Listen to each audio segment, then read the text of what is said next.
ओम सदाशिवसमारंभां शंकराचार्यमध्यमाम् अस्मदाचार्यपर्यन्तां वन्दे गुरुपरम्पराम्। श्रुतिस्मृतिपुराणानाम् आलयं करुणालयं नमामि भगवत्पादशङ्करं लोकशङ्करम्।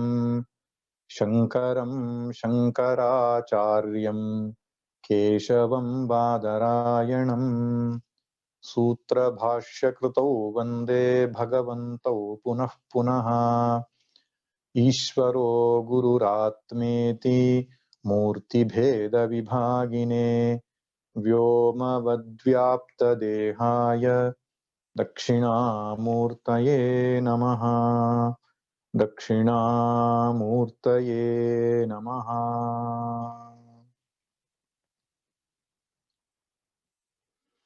ॐ पार्थाय प्रतिबोधितां भगवता नारायणेन स्वयं व्यासेन ग्रथितां पुराणमुनिना मध्ये महाभारतम् अद्वैतामृतवर्षिणीं भगवतीम् अष्टादशाध्यायिनीम् अम्ब त्वामनुसन्दधामि भगवद्गीते भवद्वेषिणीम् भगवद्गीते भवद्वेषिणीम्।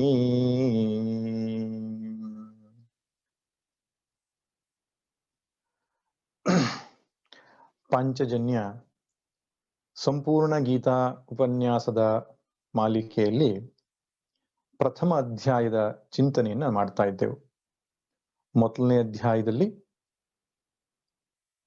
ಸಂಸಾರಿಯಾಗಿರತಕ್ಕಂತಹ ಒಬ್ಬ ವ್ಯಕ್ತಿಯ ಮನಸ್ಥಿತಿ, ಅದಕ್ಕೆ ಭಗವದ್ಗೀತೆಯ ಅಧಿಕಾರಿ ಯಾರು ಎಂಬುದನ್ನು ನಿರೂಪಣೆ ಮಾಡುವುದಕ್ಕಾಗಿರತಕ್ಕಂಥದ್ದು ಮೊದಲನೇ ಅಧ್ಯಾಯ. ಯಾರ ಹೃದಯದಲ್ಲಿ ಶೋಕ, ರಾಗ, ಶೋಕ, ಮೋಹಗಳಿದೆಯೋ ಅವನು ಸಂಸಾರಿ. ಅಂತಹ ಸಂಸಾರಿಯು ಭಗವದ್ಗೀತೆಗೆ ಅಧಿಕಾರಿ. ಕೇವಲ ಸಂಸಾರಿಯಾದರೆ ಅಷ್ಟೇ ಸಾಲದು, ಗುರುವಿನ ಪದತಲಕ್ಕೆ ಶರಣಾದರೆ ಮಾತ್ರ ಉಪದೇಶ ಸಿಕ್ಕುವಂಥದ್ದು. ಆ ಶರಣಾಗತಿಯ ವಿಷಯ ಎರಡನೇ ಅಧ್ಯಾಯಕ್ಕೆ ಸೀಮಿತವಾಗಿರುವಂಥದ್ದು. ಮೊದಲನೇ ಅಧ್ಯಾಯದ ವಿಷಯ ಆ ಸಂಸಾರಿಯ ಲಕ್ಷಣ, ಅಂದ್ರೆ ಅರ್ಜುನನ ಮನಸ್ಸಲ್ಲಿ ಹೇಗೆ ರಾಗ, ಶೋಕ, ಮೋಹ ಉತ್ಪತ್ತಿ ಆಯಿತು ಎಂಬುದನ್ನ ವರ್ಣಿಸಿರತಕ್ಕಂತಹ ಉಪೋದ್ಘಾತದ ಅಧ್ಯಾಯ ಇದು. ಆರಂಭದ ಶ್ಲೋಕಗಳಲ್ಲಿ ಸೇನೆಯ ವಿವರಣೆ ಮತ್ತು ಶಂಖವನ್ನು ಊದಿ ರಣೋತ್ಸಾಹವನ್ನು ಪಡೆದಂತಹ ರೀತಿಯನ್ನ ನೋಡಿದೆವು. ತದನಂತರ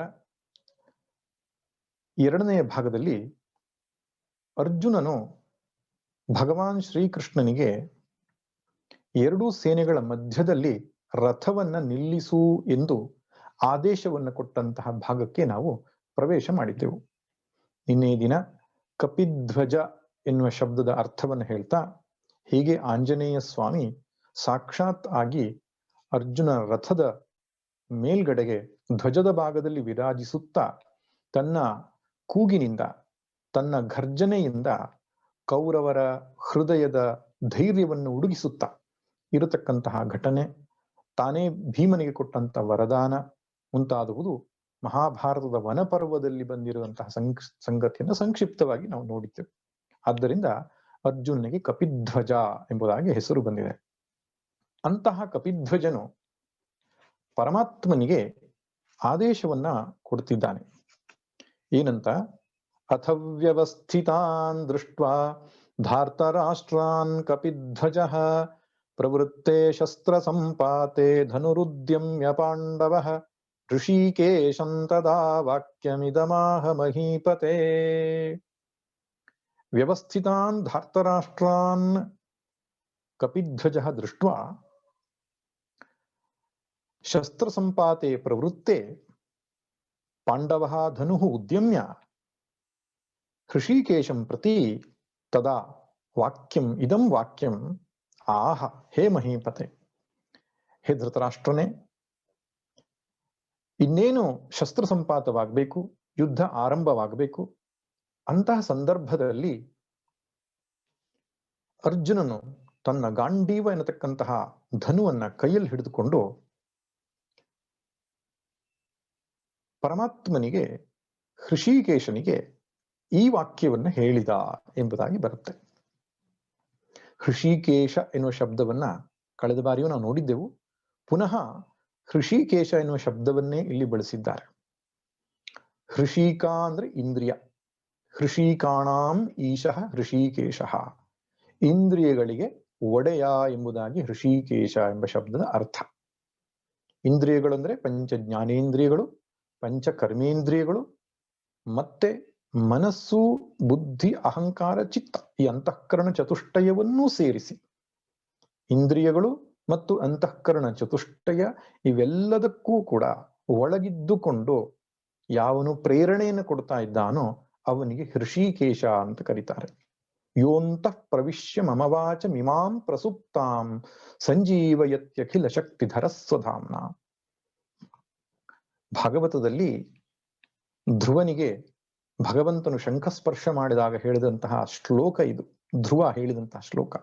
ಯೋ ಅಂತಃ ಪ್ರವಿಶ್ಯ ಮಮ ವಾಚ ಮಿಮಾಂ ಪ್ರಸುಪ್ತಾಂ ಸಂಜೀವಯತ್ಯಖಿಲ ಶಕ್ತಿಧರ ಸ್ವಧಾಮ್ನ. ಅನ್ಯಾಶ್ಚ ಹಸ್ತಶ್ರವಣ ತ್ವಗಾದೀನ್, ಅನ್ಯಾಶ್ಚ ಹಸ್ತಚರಣ ತೊಗಾದೀನ್ ಪ್ರಾಣಾನ್ನಮೋ ಭಗವತೆ ಪುರುಷಾಯ ತುಭ್ಯಂ ಎಂಬುದಾಗಿ ಹೇಳ್ತಾನೆ. ಅಂದ್ರೆ ಯಾವನು ಒಳಗಡೆ ಇದ್ದುಕೊಂಡು ನನ್ನ ಮಾತಿಗೆ ಪ್ರೇರಣೆಯನ್ನು ನೀಡ್ತಾ ಇದ್ದಾನೋ, ನನ್ನ ಶ್ರವಣೇಂದ್ರಿಯ, ಚರಣೇಂದ್ರಿಯ, ಹಸ್ತೇಂದ್ರಿಯ ಮುಂತಾದಂತಹ ಕರ್ಮೇಂದ್ರಿಯ, ಜ್ಞಾನೇಂದ್ರಿಯಗಳಿಗೂ ಕೂಡ ಒಳಗಿದ್ದುಕೊಂಡು ಪ್ರೇರಣೆಯನ್ನು ನೀಡ್ತಾ ಇದ್ದಾನೋ ಅಂತಹ ಪುರುಷನಿಗೆ ನಮಸ್ಕಾರ ಅಂತ. ಅಂತರ್ಯಾಮಿಯಾಗಿರತಕ್ಕಂಥ ಭಗವಂತ ಅಂತ ಶ್ರೀಮದ್ ಭಗವದ್ಗೀತೆಯಲ್ಲಿಯೂ ಕೂಡ ಮತ್ತ ಸ್ಮೃತಿರ್ಜ್ಞಾನ ಮಪೋಹನಂಚ ಎಂಬುದಾಗಿ ಹೇಳಿದ್ದಾನೆ. ನನ್ನಿಂದಲೇ ಸ್ಮೃತಿ, ನನ್ನಿಂದಲೇ ಜ್ಞಾನ, ನನ್ನಿಂದಲೇ ಮರೆವು ಅಂತ. ನೆನಪಾಗುವುದು ಭಗವಂತನ ಅನುಗ್ರಹದಿಂದ, ಮರೆವಾಗುವುದು ಭಗವಂತನ ಅನುಗ್ರಹದಿಂದ. ಸಮ್ಯಕ್ ಜ್ಞಾನ ಆಗಬೇಕಾದ್ರೂ ಭಗವಂತನ ಅನುಗ್ರಹ ಬೇಕು ಅಂತ. ಅತ್ಯಂತ ಪ್ರಸಿದ್ಧವಾದ ಗಾಯತ್ರಿ ಮಂತ್ರವೂ ಕೂಡ ಇದನ್ನೇ ಹೇಳುತ್ತೆ. ಧಿಯೋ ಯೋ ನಃ ಪ್ರಚೋದಯಾತ್, ಯೋ ನಃ ಧಿಯಃ ಪ್ರಚೋದಯತಿ ತತ್ ಸವಿತುಃ ವರೇಣ್ಯಂ ಭರ್ಗಃ ದೇವಸ್ಯ ಧೀಮಹಿ. ಯಾವನು ನಮ್ಮ ಒಳಗಿದ್ದುಕೊಂಡು ನಮ್ಮ ಬುದ್ಧಿಗೆ ಪ್ರಚೋದನೆಯನ್ನು ಕೊಡ್ತಿದ್ದಾನೋ, ನಮ್ಮ ಬುದ್ಧಿಗೆ ಪ್ರೇರಣೆಯನ್ನು ಕೊಡ್ತಾ ಇದ್ದಾನೋ ಅಂತಹ ಸವಿತ್ರ ದೇವನ ತೇಜಸ್ಸನ್ನ ಧ್ಯಾನಿಸೋಣ ಎಂಬುದಾಗಿ ಗಾಯತ್ರಿ ಮಂತ್ರದ ಅರ್ಥ. ಅಂದ್ರೆ ಸಕಲ ವೇದಗಳ ತಾತ್ಪರ್ಯ ಇಷ್ಟೇ, ಭಗವಂತ ದೂರ ಎಲ್ಲೋ ಇಲ್ಲ ಎಂಬುದನ್ನು ನಾವು ಸದಾ ನೆನಪಿಟ್ಟುಕೊಳ್ಳಬೇಕು. ಈಶ್ವರ ಸರ್ವಭೂತಾನಾಂ ಹೃದ್ದೇಶೇರ್ಜುನ ತಿಷ್ಠತಿ. ಸಾಕ್ಷಾತ್ ಪರಮಾತ್ಮನೇ ಹೇಳಿದಂತಹ ಮಾತು. ಈಶ್ವರ ಎಲ್ಲಿದ್ದಾನೆ? ಈಶ್ವರ ಬೇರೆ ಎಲ್ಲೂ ಇಲ್ಲಪ್ಪ. ಹೃದ್ದೇಶೇರ್ಜುನ ತಿಷ್ಠತಿ, ಹೃದಯದಲ್ಲಿ ಇದ್ದಾನೆ ಅಂತ ಹೇಳ್ತಾನೆ. ಹೃದಯ ಅಂತ ಹೇಳಿದ್ರೆ ಅಂತಃಕರಣ ಅಂತ ಅರ್ಥ. ಅಂತಃಕರಣದ ಆಧಾರವಾಗಿ, ಪ್ರೇರಕನಾಗಿ ಸಾಕ್ಷಿ ಚೈತನ್ಯ ಅಂತ ಕರೀತಾರೆ. ಆ ಸಾಕ್ಷಿ ಚೈತನ್ಯವಾಗಿ ಪರಮಾತ್ಮ ಅಂತಃಕರಣ ಚತುಷ್ಟಯಕ್ಕೆ, ದಶೇಂದ್ರಿಯಗಳಿಗೆ ಪ್ರೇರಣೆಯನ್ನು ಕೊಡ್ತಾ ಒಳಗಡೆಯೇ ಇದ್ದಾನೆ. ನಾವು ಮಾಡತಕ್ಕಂಥ ಹೊರಗಡೆಯ ಪೂಜೆಗಳೆಲ್ಲವೂ ಕೂಡ ಒಳಗಡೆಯ ಭಗವಂತನನ್ನು ನೋಡುವುದಕ್ಕಾಗಿ ಎಂಬುದು ನೆನಪಿಟ್ಟುಕೊಳ್ಬೇಕು. ಅಂದ್ರೆ ಒಳಗಡೆಯ ಮಾತ್ರ ಇದ್ದಾನೆ ಎಂಬುದು ತಪ್ಪು ಅರ್ಥ ಆಗ್ತದೆ. ಒಳಗಡೆಯೂ ಇದ್ದಾನೆ, ಹೊರಗಡೆಯೂ ಇದ್ದಾನೆ. ಕಣ್ಮುಚ್ಚಿ ನೋಡು ಚಿತ್ಸತ್ವ ಮೂರ್ತಿಯ ನೃತ್ಯ, ಕಣ್ ತೆರೆದು ನೋಡು ಚಿತ್ಸತ್ವ ಮೂರ್ತಿಯ ನೃತ್ಯ, ಕಣ್ಮುಚ್ಚಿ ನೋಡು ನಿಶ್ಚಲ ಶುದ್ಧ ಸತ್ವ. ಉನ್ಮುಖನು ನೀನೆರಡು ಜಗಕ್ಕೆ ಮಿರುತಿರಲಾಗ ಹೃನ್ಮಧ್ಯದಲ್ಲಿ ಶಾಂತಿ ಮಂಕುತಿಮ್ಮ. ಇಡೀ ಸೃಷ್ಟಿಯೇ ಭಗವಂತನ ಸ್ವರೂಪವಾಗಿದ್ದರೂ ಕೂಡ ಅವನ ಉಪಲಬ್ಧಿ ಸ್ಥಾನ ಯಾವುದು ಅಂದ್ರೆ ನಮ್ಮ ಹೃದಯ, ನಮ್ಮ ಮನಸ್ಸು ಬುದ್ಧಿಯ ಮೂಲ. ಅಲ್ಲಿಯೇ ಅವನು ಪ್ರೇರಣೆಯನ್ನು ಕೊಡ್ತಾ ಇರೋದ್ರಿಂದ ಅಲ್ಲಿಯೇ ಭಗವಂತನ ನಾವು ಕಂಡುಕೊಳ್ಳಬೇಕು. ಇದು ಬಹಳ ಮುಖ್ಯವಾದಂತಹ ಮಾತು. ಸತ್ಯಂ ಜ್ಞಾನಂ ಅನಂತಂ ಬ್ರಹ್ಮ ಯೋ ವೇದ ನಿಹಿತಂ ಗುಹಾಯಾಂ ಪರಮೇ ವ್ಯೋಮನ್ ಸೋಷ್ಣುತೆ ಸರ್ವಾನ್ ಕಾಮಾನ್ ಸಹ ಅಂತ ಯಜುರ್ವೇದದ ತೈತ್ತಿರೀಯ ಉಪನಿಷತ್ ಹೇಳುತ್ತೆ. ನಮ್ಮ ಹೃದಯ ಗುಹೆಯಲ್ಲಿದ್ದುಕೊಂಡು ಭಗವಂತನು ಪ್ರೇರಣೆಯನ್ನು ನೀಡ್ತಾ ಇದ್ದಾನೆ. ಆದ್ದರಿಂದ ಅವನಿಗೆ ಹೃಷಿಕೇಶ ಎಂಬಂತಹ ಅದ್ಭುತವಾದಂತಹ ನಾಮ. ಇಲ್ಲಿ ಹೃಷಿಕೇಶ ಎಂಬ ಹೆಸರಿನಿಂದಲೇ ಅವನನ್ನ ಸೂಚಿಸಿರುವುದಕ್ಕೆ ಕಾರಣ ಏನಂದ್ರೆ, ಮುಂದೆ ಅರ್ಜುನನ ಮನಸ್ಸಿನಲ್ಲಿ ಪ್ರೇರಣೆಯನ್ನು ಉಂಟು ಮಾಡುವವನವನು. ಈಗ ಅರ್ಜುನ ಏನೋ ಹೇಳಲಿಕ್ಕಿದ್ದಾನೆ, ಭಗವಂತನಿಗೆ ಆದೇಶವನ್ನು ಕೊಡ್ಲಿಕ್ಕಿದ್ದಾನೆ. ಅದು ಕೊಡ್ಲಿಕ್ಕೆ ಕಾರಣ ಏನು ಅಂದ್ರೆ, ಒಳಗಿದ್ದುಕೊಂಡು ಭಗವಂತನೇ ಪ್ರೇರಣೆಯನ್ನು ಕೊಡ್ತಾ ಇದ್ದಾನೆ. ಆ ಅರ್ಥದ ಬೋಧಕವಾಗಿ ಹೃಷಿಕೇಶ ಎಂಬ ಶಬ್ದವನ್ನ ಇಲ್ಲಿ ಹೇಳಲ್ಪಟ್ಟಿದೆ. ಅರ್ಜುನ ಏನ್ ಹೇಳ್ತಾನೆ ಭಗವಂತನಿಗೆ ಎಂಬುದನ್ನ ಮುಂದಿನ ಶ್ಲೋಕದಲ್ಲಿ ನೋಡೋಣ. ಸೇನಯೋರುಭಯೋರ್ ಮಧ್ಯೆ ರಥಂ ಸ್ಥಾಪಯಮೇಚ್ಯುತ ಯಾವದೇತಾನ್ ನಿರೀಕ್ಷೇಹಂ ಯೋದ್ಧುಕಾಮಾನವಸ್ಥಿತಾನ್ ಕೈರ್ಮಯಾ ಸಹ ಯೋದ್ಧವ್ಯಂ ಅಸ್ಮಿನ್ ರಣಸಮುದ್ಯಮೇ ಯೋತ್ಸ್ಯಮಾನಾನವೇಕ್ಷೇಹಂ ಏತೇತ್ರ ಸಮಾಗತಾಃ ಧಾರ್ತರಾಷ್ಟ್ರಸ್ಯ ದುರ್ಬುದ್ಧೇಃ ಯುದ್ಧೇ ಪ್ರಿಯ ಚಿಕೀರ್ಷವಃ. ಇದಿಷ್ಟು ಅರ್ಜುನನು ಭಗವಂತನಿಗೆ ಹೇಳಿದಂತಹ ಮಾತು. ಏನಂತ ಹೇಳ್ತಾನೆ? ಸೇನೆಯೋರುಭಯೋರ್ ಮಧ್ಯೆ ರಥಂ ಸ್ಥಾಪಯ ಮೇ ಅಚ್ಯುತ. ನನ್ನ ರಥವನ್ನ ಎರಡೂ ಸೇನೆಗಳ ಮಧ್ಯದಲ್ಲಿ ನಿಲ್ಲಿಸು ಹೇ ಅಚ್ಯುತನೇ. ಅಚ್ಯುತ ಅನ್ನತಕ್ಕಂಥ ಶಬ್ದವು ತುಂಬಾ ಸುಂದರವಾದದ್ದು. ಚ್ಯುತಿ ಅಂದ್ರೆ ಜಾರುವಿಕೆ, ಸ್ಖಲನವಾಗುವಿಕೆ, ಬೀಳುವಿಕೆ, ಪತನವಾಗುವಿಕೆ ಅಂತ ಅರ್ಥ. ಚ್ಯುತಿ ಅಥವಾ ಚ್ಯುತ. ಅಚ್ಯುತ ಅಂದ್ರೆ ಯಾವನು ಎಂದೆಂದೂ ತನ್ನ ಸ್ಥಿತಿಯಿಂದ, ತನ್ನ ಸ್ಥಾನದಿಂದ, ತನ್ನ ಸ್ವರೂಪದಿಂದ ಕೆಳಗೆ ಬೀಳುವುದಿಲ್ಲವೋ, ಜಾರುವುದಿಲ್ಲವೋ, ಸ್ಖಲಿಸುವುದಿಲ್ಲವೋ ಅಂತವನಿಗೆ ಹೆಸರು ಅಚ್ಯುತ ಅಂತ ಕರೆದಾರೆ. ಎಷ್ಟು ಸುಂದರವಾದ ಮಾತು. ಅಚ್ಯುತ ಅಂತ ಇದ್ರೆ ಅದು ಭಗವಂತನು ಮಾತ್ರ. ತನ್ನ ಸಚ್ಚಿದಾನಂದ ಸ್ವರೂಪದಿಂದ, ತನ್ನ ಬ್ರಹ್ಮಸ್ವರೂಪದಿಂದ ಒಂದಿನಿತೂ ಜಾರದೆ ಯಾವಾಗಲೂ ಸ್ವರೂಪ ನಿಷ್ಠೆಯಲ್ಲಿ, ಸ್ವರೂಪ ಸ್ಥಿತಿಯಲ್ಲಿ ಇರತಕ್ಕಂಥವನು ಭಗವಂತ. ಆದ್ರೆ ಜೀವಾತ್ಮರಾದ ನಾವು ಬೀಳ್ತಾ ಇರ್ತೇವೆ. ನಾವು ಬಿದ್ದಿರುವವರು. ನಮ್ಮ ಹುಟ್ಟು ಬೀಳುವಿಕೆ. ಕರ್ಮದ ಕಾರಣದಿಂದ, ಪಾಪದ ಕಾರಣದಿಂದ ಪುನಃ ಪುನಃ ಹುಟ್ಟು ಸಾವಿನ ಚಕ್ರದಲ್ಲಿ ನಾವು ಹೋಗ್ತಾ ಇದ್ದೇವೆ, ಜಾರ್ತಾ ಇರ್ತೇವೆ, ಬೀಳ್ತಾ ಇರ್ತೇವೆ, ತಪ್ಪು ಮಾಡ್ತಾ ಇರ್ತೇವೆ. ಇದು ಜೀವದ ಸ್ವಭಾವ. ಆದರೆ ಭಗವಂತನ ಸ್ವಭಾವ ಹಾಗಲ್ಲ. ಅವನೆಂದೆಂದು ಯಾವ ತಪ್ಪನ್ನೂ ಮಾಡದೆ ಯಾವಾಗಲೂ ತನ್ನ ಸ್ವರೂಪದಲ್ಲಿಯೇ ಒಂದೇ ರೀತಿಯಲ್ಲಿರುವುದರಿಂದ ಅವನಿಗೆ ಹೆಸರು ಅಚ್ಯುತ ಅಂತ ಒಂದು ಅರ್ಥ. ಮತ್ತೊಂದು ಅರ್ಥ ಆಶ್ರಿತಾನ ನ ಚ್ಯವತಿ. ಆಶ್ರಿತರನ್ನ ಬೀಳಲಿಕ್ಕೆ ಬಿಡೋಲ್ಲ ಅಂತ. ಆಶ್ರಿತರು ಅಂದ್ರೆ ಯಾರು ಭಗವಂತನಿಗೆ ಶರಣಾಗತರಾಗ್ತಾರೋ ಅವರನ್ನೂ ಕೂಡ ಹಿಡಿದು ನಿಲ್ಲಿಸ್ತಾನೆ, ಅವರನ್ನೂ ಕೂಡ ಕಾಪಾಡ್ತಾನೆ ಎಂಬುದು ಒಬ್ಬರು ಮಹಾತ್ಮರು ಅರ್ಥವನ್ನು ಹೇಳಿದ್ರು. ಆಶ್ರಿತಾನಾಂ ನ ಚಾವಯತಿ ಇತಿ ಅಚ್ಯುತಃ. ಆಶ್ರಿತರಿಗೆ ಜಾರಲಿಕ್ಕೆ ಬಿಡಲ್ಲ ಅಂತ ಅರ್ಥ. ಅಂದರ್ಥ ಯಾರು ಭಗವಂತನಿಗೆ ಶರಣಾಗಿರ್ತಾರೋ ಅವರು ಸುರಕ್ಷಿತವಾಗಿರ್ತಾರೆ. ಆದ್ರಿಂದ ಅರ್ಜುನ ಅಚ್ಯುತ ಅನ್ನುವ ಶಬ್ದ ಯಾಕೆ ಹೇಳ್ತಿದ್ದಾನೆ ಅಂದ್ರೆ, ನಾನು ತಪ್ಪು ಮಾಡದೇ ಇರುವ ಹಾಗೆ ನೋಡಿಕೊಳ್ಳಲಿಕ್ಕೆ ನೀನಿದ್ದೀಯಾ ಎನ್ನುವ ಭರವಸೆಯೊಂದಿಗೆ ಅಚ್ಯುತ ಎನ್ನುವ ಶಬ್ದವನ್ನ ಪ್ರಯೋಗಿಸ್ತಾ ಇದ್ದಾನೆ. ಎರಡೂ ಸೇನೆಗಳ ಮಧ್ಯದಲ್ಲಿ ನನ್ನ ರಥವನ್ನು ತೆಗೆದುಕೊಂಡು ಹೋಗಿ ನಿಲ್ಲಿಸು ಎಂಬ ಆಜ್ಞೆಯೋ ಆದೇಶವೋ ಎಂಬಂತೆ ಅವನ ಮಾತಿದೆ. ಮತ್ತೇನ್ ಹೇಳ್ತಾನೆ? ಯಾವದೇತಾನ್ ನಿರೀಕ್ಷೇಹಂ ಯೋದ್ಧುಕಾಮಾನವಸ್ಥಿತಾನ್. ಯೋದ್ಧುಂ ಯುದ್ಧವನ್ನ ಮಾಡಲಿಕ್ಕೆ ಆಸೆಯನ್ನಿಟ್ಟುಕೊಂಡು ಅವಸ್ಥಿತಾನ್ ಇರತಕ್ಕಂತಹ ಯಾರ್ಯಾರು ಇದ್ದಾರೋ ಅವರನ್ನೆಲ್ಲ ನಾನು ನೋಡಬೇಕು ಅಂತ. ಎಲ್ಲಿಯವರೆಗೆ ನಾನು ನೋಡ್ತಾ ಇರ್ತೇನೋ ಅಲ್ಲಿಯ ತನಕ ರಥವನ್ನ ನಿಲ್ಲಿಸು. ಯಾರ್ಯಾರು ಯುದ್ಧ ಮಾಡಲಿಕ್ಕೆ ಬಂದಿದ್ದಾರೆ ಅದನ್ನ ನಾನು ನೋಡಬೇಕು. ಕೈರ್ಮಯ ಸಹಯೋದ್ಧವ್ಯಂ ಅಸ್ಮಿನ್ ರಣ ಸಮುದ್ಯಮೇ. ಈ ರಣ ಎನ್ನುವ ಸಮುದ್ಯಮ, ಸಮ್ಯಕ್ ಉದ್ಯಮ ಅಂದ್ರೆ ಒಂದು ದೊಡ್ಡ ಪ್ರಾಜೆಕ್ಟ್ ಇದ್ದ ಹಾಗೆ, ದೊಡ್ಡ ಕೆಲಸ ಇದು ರಣ ಅಂತಕ್ಕಂಥದ್ದು. ನಿಜವಾಗಿಯೂ ಯುದ್ಧ ಅನ್ನತಕ್ಕಂಥದ್ದು ಸಣ್ಣ ವಿಷಯ ಅಲ್ಲ. ಯುದ್ಧದ ಪರಿಣಾಮವನ್ನು ನಾವು ಮನಸ್ಸಲ್ಲಿ ಇಟ್ಟುಕೊಂಡಾಗ ಒಂದು ರಾಷ್ಟ್ರ, ಒಂದು ದೇಶ ಅನೇಕ ವರ್ಷಗಳ ಕಾಲ ಹಿಂದಕ್ಕೆ ಹೋಗುತ್ತಂತೆ.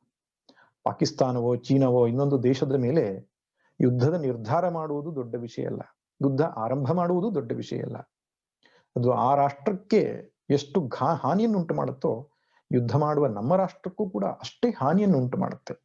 ಯಾಕಂದ್ರೆ ಯುದ್ಧದಲ್ಲಿ ಎಷ್ಟು ಶ್ರಮ, ಎಷ್ಟು ವ್ಯಯ, ಎಷ್ಟು ಸಂಪತ್ತು ನಷ್ಟವಾಗುತ್ತೆ.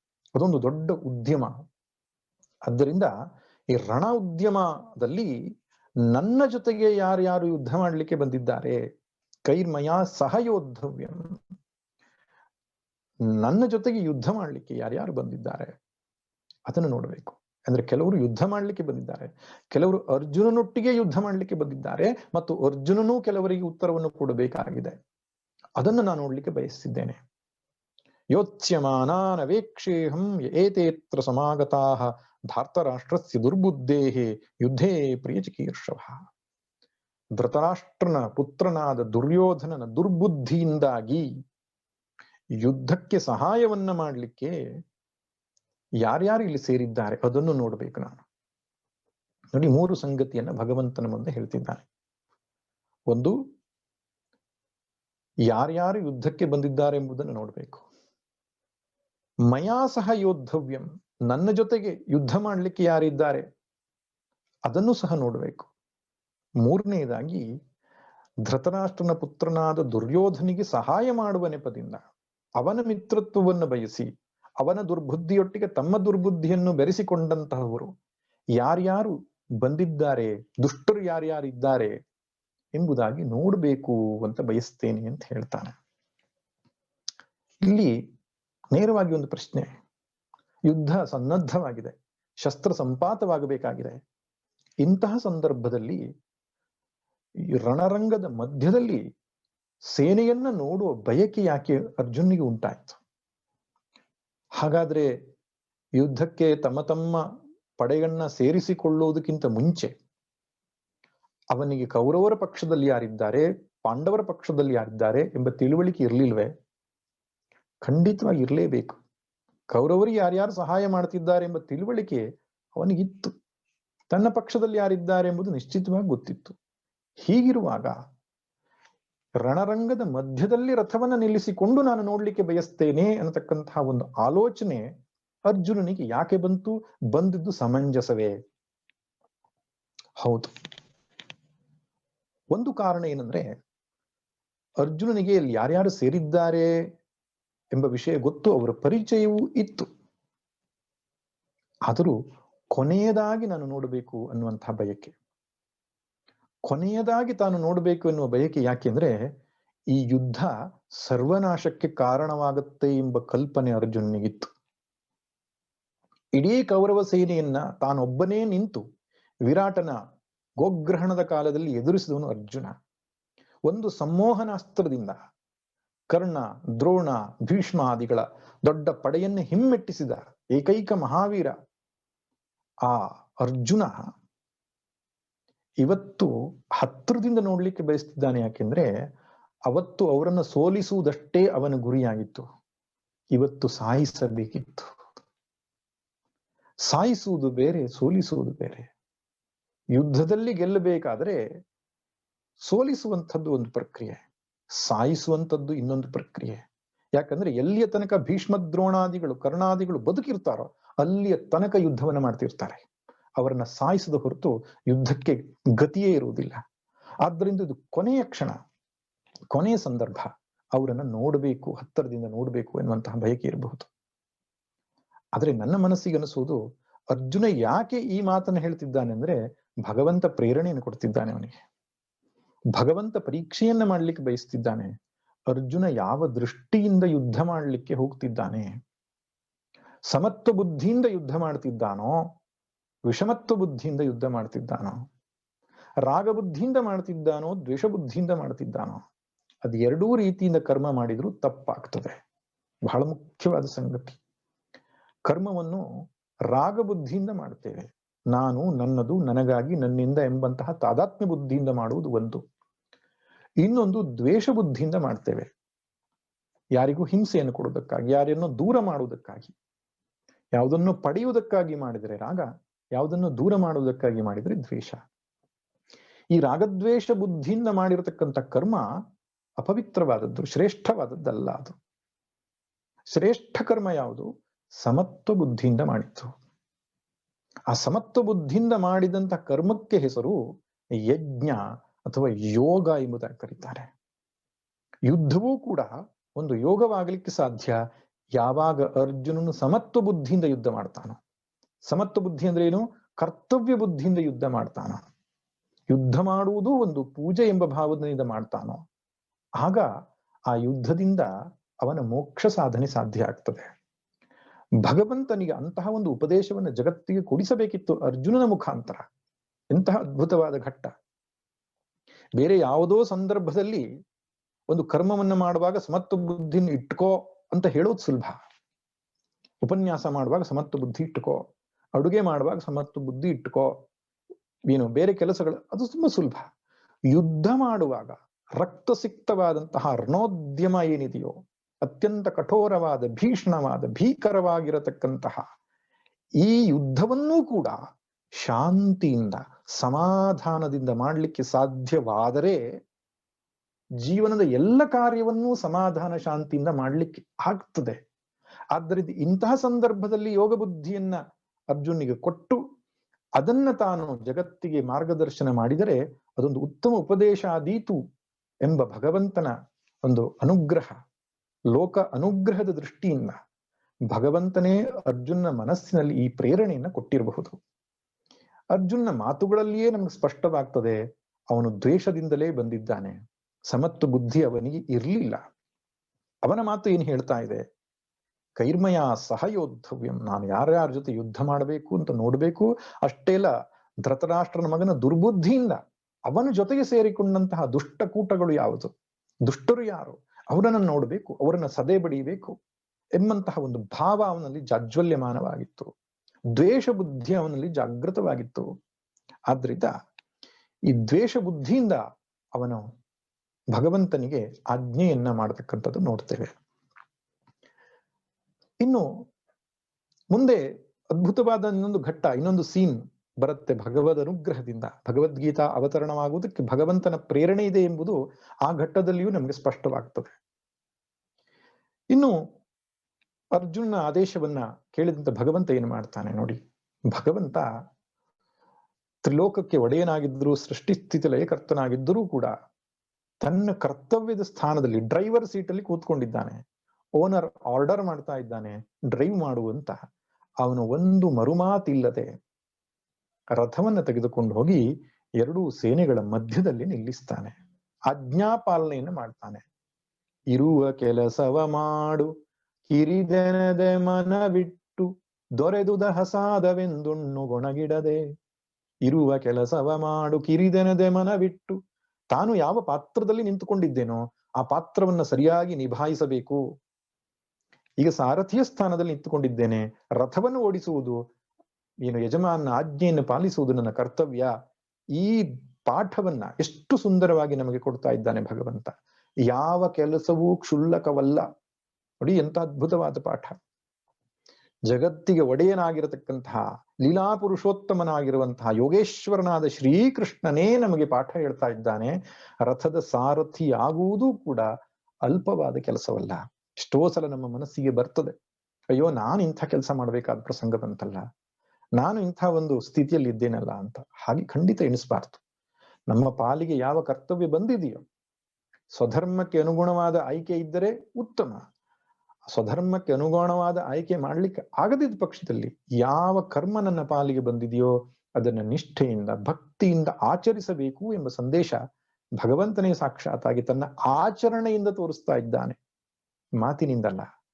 ಸಂಜಯ ಉವಾಚ ಏವ ಮುಕ್ತೋ ಹೃಷೀಕೇಶೋ ಗುಡಾಕೇಶೇನ ಭಾರತ ಸೇನಯೋರುಭಯೋರ್ಮಧ್ಯೆ ಸ್ಥಾಪಯಿತ್ವಾ ರಥೋತ್ತಮಂ ಭೀಷ್ಮದ್ರೋಣ ಪ್ರಮುಖತಃ ಸರ್ವೇಷಾಂಚ ಮಹೀಕ್ಷಿತಾನ್ ಉವಾಚ ಪಾರ್ಥ ಪಶ್ಯೈತಾನ್ ಸಮವೇತಾನ್ ಕುರುನಿತಿ.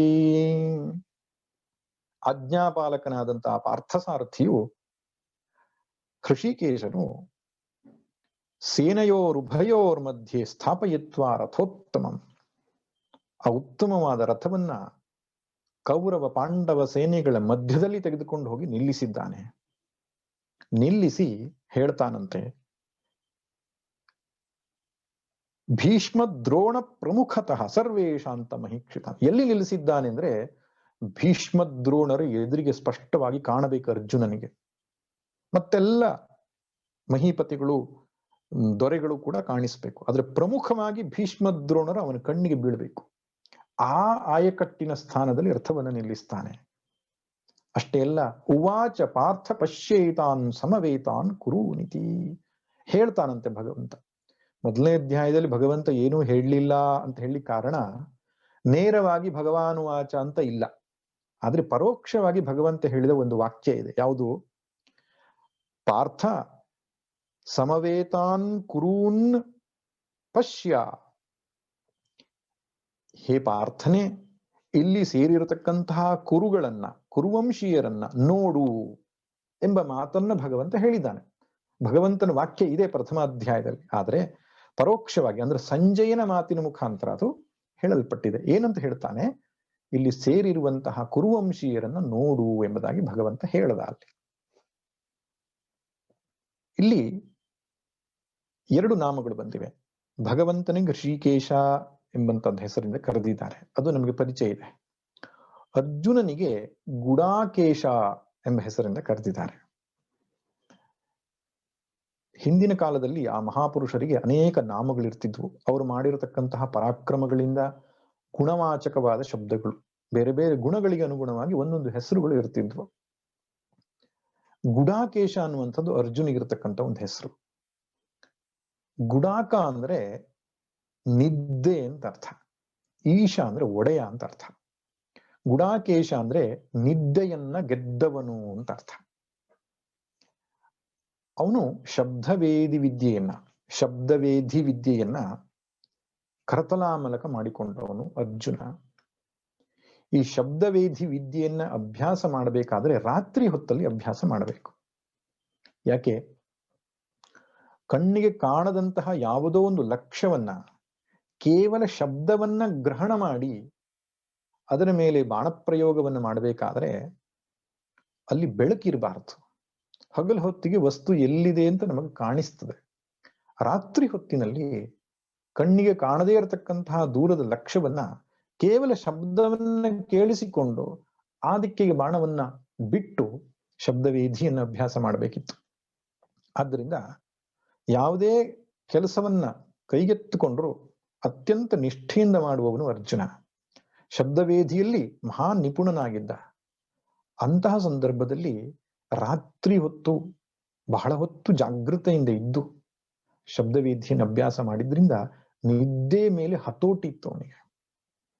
ಅಂದ್ರೆ ತಾನು ಎಷ್ಟೊತ್ತಿಗೆ ನಿದ್ದೆ ಮಾಡಬೇಕು ಅಂತ ಬಯಸ್ತಾನೋ ಅಷ್ಟೊತ್ತಿಗೆ ನಿದ್ದೆ ಬರ್ತಿತ್ತು. ಇಷ್ಟೊತ್ತಿನವರೆಗೆ ನಾನು ನಿದ್ದೆ ಮಾಡಬಾರದು ಅಂತ ನಿಶ್ಚಯ ಮಾಡಿದ್ರೆ ಅವನು ಎಚ್ಚರದಲ್ಲಿ ಇರ್ತಿದ್ದ. ನಾವು ಕೂಡ ಶಿವರಾತ್ರಿಯಲ್ಲೆಲ್ಲ ಜಾಗರಣೆ ಮಾಡಬೇಕು ಅಂತ ಕೂತ್ಕೊಳ್ತೇವೆ. ಜಾಗರಣೆ ಕಣ್ಣು ತೆರೆದಿರ್ತದೆ, ಒಳಗೆ ಮಾತ್ರ ನಿದ್ದೆ ಮಾಡ್ತಾ ಇರ್ತೇವೆ. ಅಂದ್ರೆ ನಿದ್ದೆ ಮೇಲೆ ನಮಗೆ ಹತೋಟಿ ಇಲ್ಲ. ನಿದ್ದೆ ನಮ್ಮ ಮೇಲೆ ಹತೋಟಿ ಮಾಡುತ್ತೆ. ಎಲ್ಲಿ ನಿದ್ದೆ ಮಾಡಬೇಕು ಅಲ್ಲಿ ಮಾಡಬೇಕು, ಎಲ್ಲಿ ಮಾಡಬಾರ್ದು ಅಲ್ಲಿ ಮಾಡಬಾರ್ದು. ಆ ಹತೋಟಿ ನಮಗಿಲ್ಲ. ರಾತ್ರಿ ನಿದ್ದೆ ಮಾಡುವ ಸಮಯ ಎಚ್ಚರವಾಗಿರ್ತೇವೆ, ನಿದ್ದೆಯೇ ಬರಲ್ಲ. ಹಗಲು ಹೊತ್ತಿನಲ್ಲಿ ಎಚ್ಚರವಾಗಿರ್ಬೇಕು, ನಿದ್ದೆ ಬರ್ತದೆ. ಕೆಲವರಿಗೆ ಒಳ್ಳೆ ನಿದ್ದೆ ಬರುವ ಸಮಯ ಉಪನ್ಯಾಸಗಳಿಗೆ ಬಂದಾಗ. ಯಾವ ಸಂದರ್ಭದಲ್ಲಿ ಎಚ್ಚರವಾಗಿರ್ಬೇಕೋ ಒಳ್ಳೆ ನಿದ್ದೆ ಬರ್ತದೆ. ಒಬ್ರು ಸ್ವಾಮಿಗಳು ಹೇಳ್ತಾ ಇದ್ರು, ಅವರು ಉಪನ್ಯಾಸ 7 ದಿನ ಪ್ರವಚನ ಮುಗಿದ ಮೇಲೆ ಒಬ್ರು ಅಮ್ಮ ಬಂದು ಹೇಳಿದ್ರಂತೆ, ಸ್ವಾಮೀಜಿ ತುಂಬಾ ಧನ್ಯವಾದಗಳು, ನಿಮ್ಮ ಉಪನ್ಯಾಸ ನನ್ನ ಜೀವನದಲ್ಲಿ ದೊಡ್ಡ ಪರಿಣಾಮವನ್ನು ಉಂಟು ಮಾಡಿತು, ಬಹಳ ಉಪಕಾರ ಮಾಡಿತು. ಸ್ವಾಮಿಗಳಿಗೆ ಬಹಳ ಖುಷಿ ಆಯ್ತಂತೆ, ನನ್ನ ಉಪನ್ಯಾಸ ನನ್ನ ಚಿಂತನೆ ಎಷ್ಟು ಪ್ರಯೋಜನ ಆಯ್ತು ಆ ಎಮ್ಮನಿಗೆ ಅಂತ. ಆವಾಗ ಅವರು ಹೇಳಿರೋ ಮಾತು ಕೇಳಿ ಅವರಿಗೆ ಬೇಜಾರಾಯ್ತು. ಏನು? ಸ್ವಾಮೀಜಿ ಎಷ್ಟು ದಿನ ಆದ್ರೂ ಮನೆಯಲ್ಲಿ ನಿದ್ದೆ ಬರ್ತಿರ್ಲಿಲ್ಲ, ನಿಮ್ಮ ಉಪನ್ಯಾಸಕ್ಕೆ ಬಂದು ಕುಳಿತುಕೊಂಡ ಮೇಲೆ ಇಷ್ಟು ಒಳ್ಳೆ ನಿದ್ದೆ ಬರ್ತದೆ. ಹಾಗೇ ಗುಂಗಿನಲ್ಲಿ ಮನೆಗೆ ಹೋಗಿ ಮಲ್ಕೊಂಡ್ರೆ ಒಳ್ಳೆ ನಿದ್ದೆ. ನನ್ನ ಶರೀರ ಮಾನಸಿಕ ಆರೋಗ್ಯ ಒಳ್ಳೆ ಇಂಪ್ರೂವ್ ಆಗಿದೆ ಈ 7 ದಿನ ಉಪನ್ಯಾಸ ಕೇಳಿ ಎಂದ್ರಂತೆ. ಇಂತಹ ಪರಿಸ್ಥಿತಿ ಆಗ್ತದೆ. ಉಪನ್ಯಾಸಗಳಲ್ಲಿ ನಿದ್ದೆ ಬರುತ್ತೆ, ಅಧ್ಯಯನ ಮಾಡುವಾಗ ನಿದ್ದೆ ಬರ್ತದೆ, ಜಪ ಮಾಡುವಾಗ ನಿದ್ದೆ ಬರ್ತದೆ. ಎಲ್ಲಿ ನಿದ್ದೆ ಬರಬಾರದು ಅಲ್ಲಿ ಬರ್ತದೆ, ಎಲ್ಲಿ ಬರ್ಬೇಕೋ ಅಲ್ಲಿ ಬರಲ್ಲ. ಆದ್ರೆ ಅರ್ಜುನನ ಸ್ಥಿತಿ ಹಾಗಿರ್ಲಿಲ್ಲ. ಅವನು ನಿದ್ದೆ ಮೇಲೆ ಹತೋಟಿಯನ್ನು ಸಾಧಿಸಿಕೊಂಡಿದ್ದ. ಆದ್ದರಿಂದ ಗುಡಾಕೇಶ ಅಂತ ಒಂದು ಅರ್ಥ. ಇನ್ನೊಂದು ಅರ್ಥ, ಗುಡ ಅಂದ್ರೆ ಈ ತರ್ಜನಿ ಅಂಗುಷ್ಠ ಅದರ ಸಂಯೋಗಕ್ಕೆ ಗುಡಾ ಮುದ್ರೆ ಅಂತ ಕರೀತಾರೆ. ತರ್ಜನಿ ತೋರ್ಬೆರಳು, ಅಂಗುಷ್ಠ ಹೆಬ್ಬೆರಳು, ಇದೆರಡನ್ನು ಸೇರಿಸಿದ್ರೆ ಗುಡಾ ಮುದ್ರೆ ಅಂತ ಕರೀತಾರೆ ಇದಕ್ಕೆ. ಅಂದ್ರೆ ಗುಂಗುರು. ಗುಡಾ ಕೇಶ, ಕೇಶ ಅಂದ್ರೆ ಕೂದಲು. ಯಾವನು ಕೂದಲು ಗುಂಗುರು ಗುಂಗುರಾಗಿತ್ತೋ ಅಂಥವನಿಗೆ ಗುಡಾಕೇಶ ಎಂಬ ಅರ್ಥವೂ ಕೂಡ ಕರೀತಾರೆ. ಆದ್ರೆ ನಿಜವಾದಂತಹ ಶಬ್ದ ನಿದ್ದೇನು ಗೆದ್ದವನು ಎಂಬುದೇ ಸೂಕ್ತವಾದದ್ದು. ಮತ್ತು ಅವನು ಅರ್ಜುನನ ಕೂದಲು ಅತ್ಯಂತ ಸುಂದರವಾದ ಸ್ಫುರದ್ರೂಪಿಯಾದಂಥವನು, ಆದ್ದರಿಂದ ಗುಂಗುರು ಕೂದಲು ಇತ್ತು ಎನ್ನುವುದು ಸರಿಯಾದದ್ದೇ. ಭಾರತ ಎಂಬ ಶಬ್ದವನ್ನ ಧೃತರಾಷ್ಟ್ರನಿಗೆ ಕರೆದಿದ್ದಾನೆ ಸಂಜಯ. ಮಹೀಪತೆ ಎಂಬ ಶಬ್ದದಿಂದ ಕರೆದ ಹಾಗೆ ಭರತ ವಂಶದವನೇ ಎಂಬುದಾಗಿ. ಈ ಭಾರತ ಎನ್ನುವ ಶಬ್ದ ಅರ್ಜುನಿಗೂ ಕರೀತಾರೆ. ಅವರೆಲ್ಲರೂ ಭರತ ವಂಶದವರು. ಭರತ ಚಕ್ರವರ್ತಿಯಿಂದ ಆ ಕುರುವಂಶ ಬೆಳೆದು ಬಂದದ್ರಿಂದ ಎಲ್ರಿಗೂ ಭಾರತ ಎನ್ನುವ ಶಬ್ದದಿಂದ ಕರೆದಿದ್ದಾರೆ. ನೋಡಿ, ಭಾರತ ಎನ್ನುವ ಶಬ್ದದಲ್ಲಿ ನಮ್ಮ ದೇಶದ ಮಹಾತ್ಮೆ ಅದರಲ್ಲಿದೆ. ಭಾ ಅಂದ್ರೆ ಜ್ಞಾನ, ರಥ ಅಂದ್ರೆ ರಮಿಸುವವರು. ಯಾರು ಜ್ಞಾನದಲ್ಲಿ ರಮಿಸ್ತಾ ಇದ್ರೋ, ವಿಶೇಷವಾಗಿ ಬ್ರಹ್ಮಜ್ಞಾನದಲ್ಲಿ ರಮಿಸ್ತಾ ಇದ್ರೋ, ಆ ದೇಶಕ್ಕೆ ಹೆಸರು ಭಾರತ. ಎಷ್ಟು ಸುಂದರವಾದಂತಹ ಹೆಸರು ಭಾರತ. ನಾವು ಇಂಡಿಯಾ ಮತ್ತೊಂದು ಹೆಸರಿನಿಂದ ಕರಿತೇವೆ, ಅದಕ್ಕಿಂತ ಭಾರತ ದೇಶ ಅಂತ ಹೇಳಿದ್ರೆ ಎಷ್ಟು ಅರ್ಥಪೂರ್ಣವಾದಂಥದ್ದು. ಇಷ್ಟು ಅರ್ಥಪೂರ್ಣವಾದ ಹೆಸರು ಬೇರೆ ಯಾವ ದೇಶಕ್ಕೆ ಇರ್ಲಿಕ್ಕೆ ಸಾಧ್ಯ ಇಲ್ಲ. ಅದಕ್ಕೆ ವಿದೇಶಿಯನೊಬ್ಬ ಹಡಗಿನಲ್ಲಿ ನಮ್ಮ ದೇಶಕ್ಕೆ ಬರುವಾಗ ತನ್ನ ಚಪ್ಪಲಿಯನ್ನ ಅಲ್ಲೇ ಬಿಟ್ಟು ಹಡಗನ್ನ ಇಳಿದು ಶಿರಸಾಷ್ಟಾಂಗ ಪ್ರಣಾಮ ಮಾಡ್ತಾನೆ, ಮರಳಿನ ಮೇಲೆ ಬಿದ್ದುಕೊಂಡು.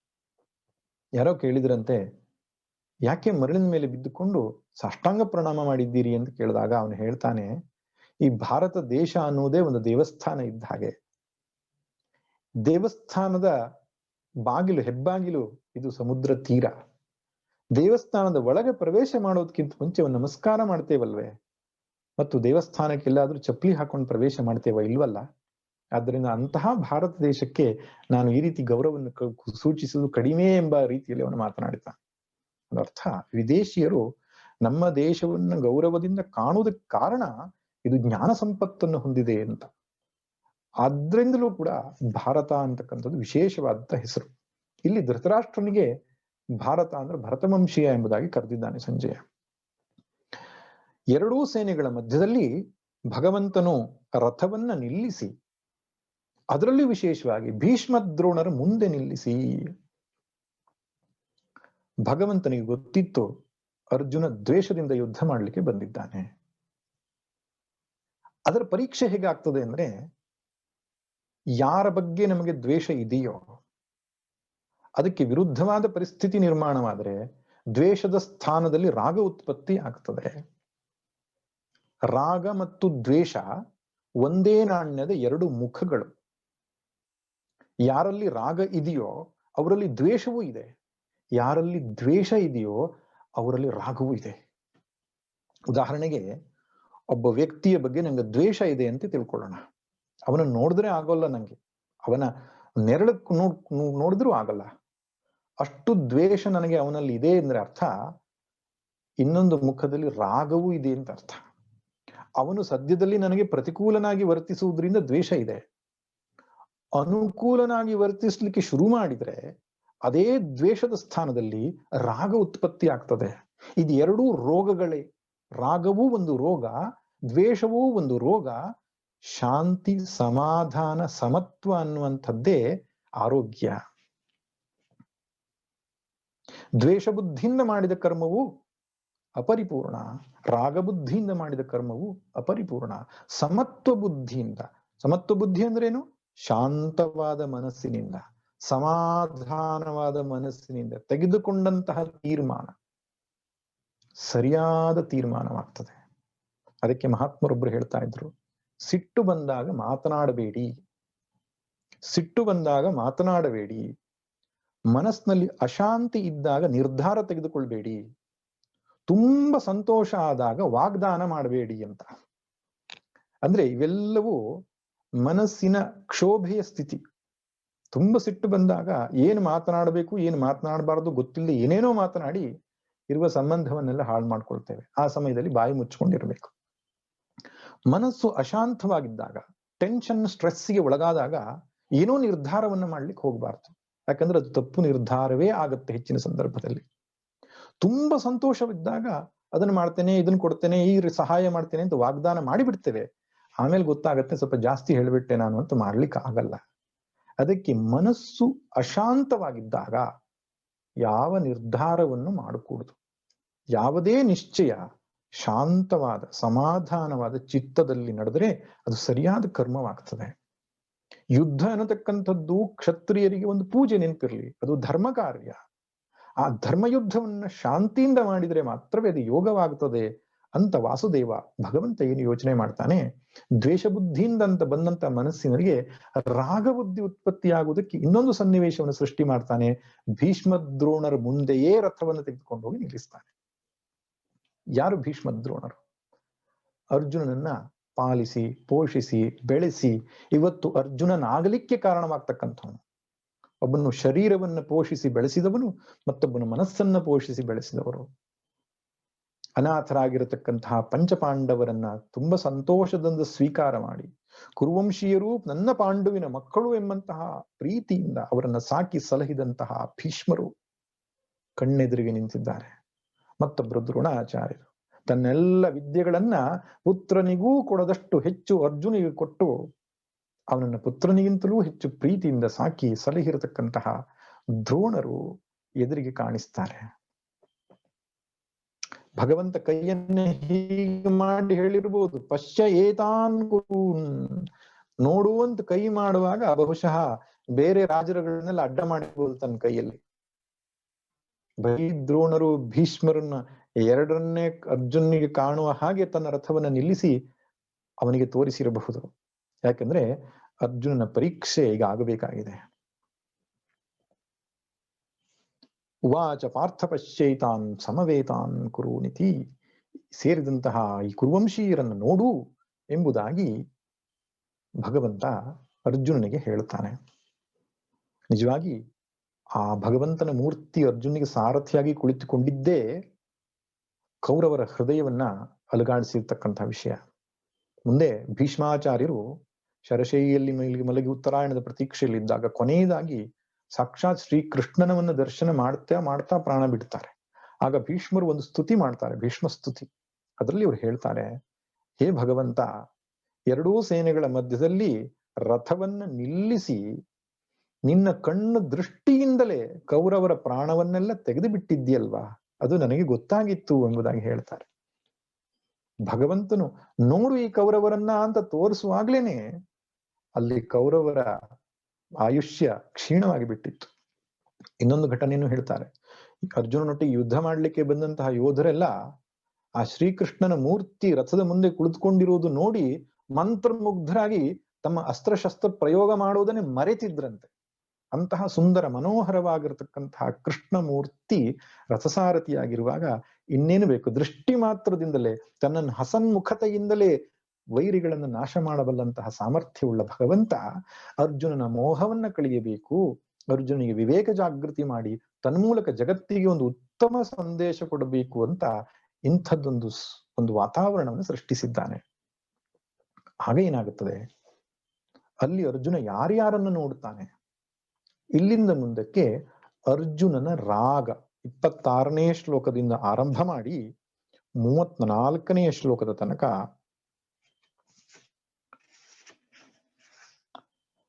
26ನೇ ಶ್ಲೋಕದಿಂದ 28ನೇ ಶ್ಲೋಕದ ತನಕ ಅರ್ಜುನನ ಮನಸ್ಸಿನ ರಾಗದ ಉತ್ಪತ್ತಿ. ರಾಗ ಅಂದ್ರೆ ಅಟ್ಯಾಚ್ಮೆಂಟ್, ಅದರ ಉತ್ಪತ್ತಿ ಆಗುವುದನ್ನು ಕಾಣುತ್ತೇವೆ. ಹೇಗೆ?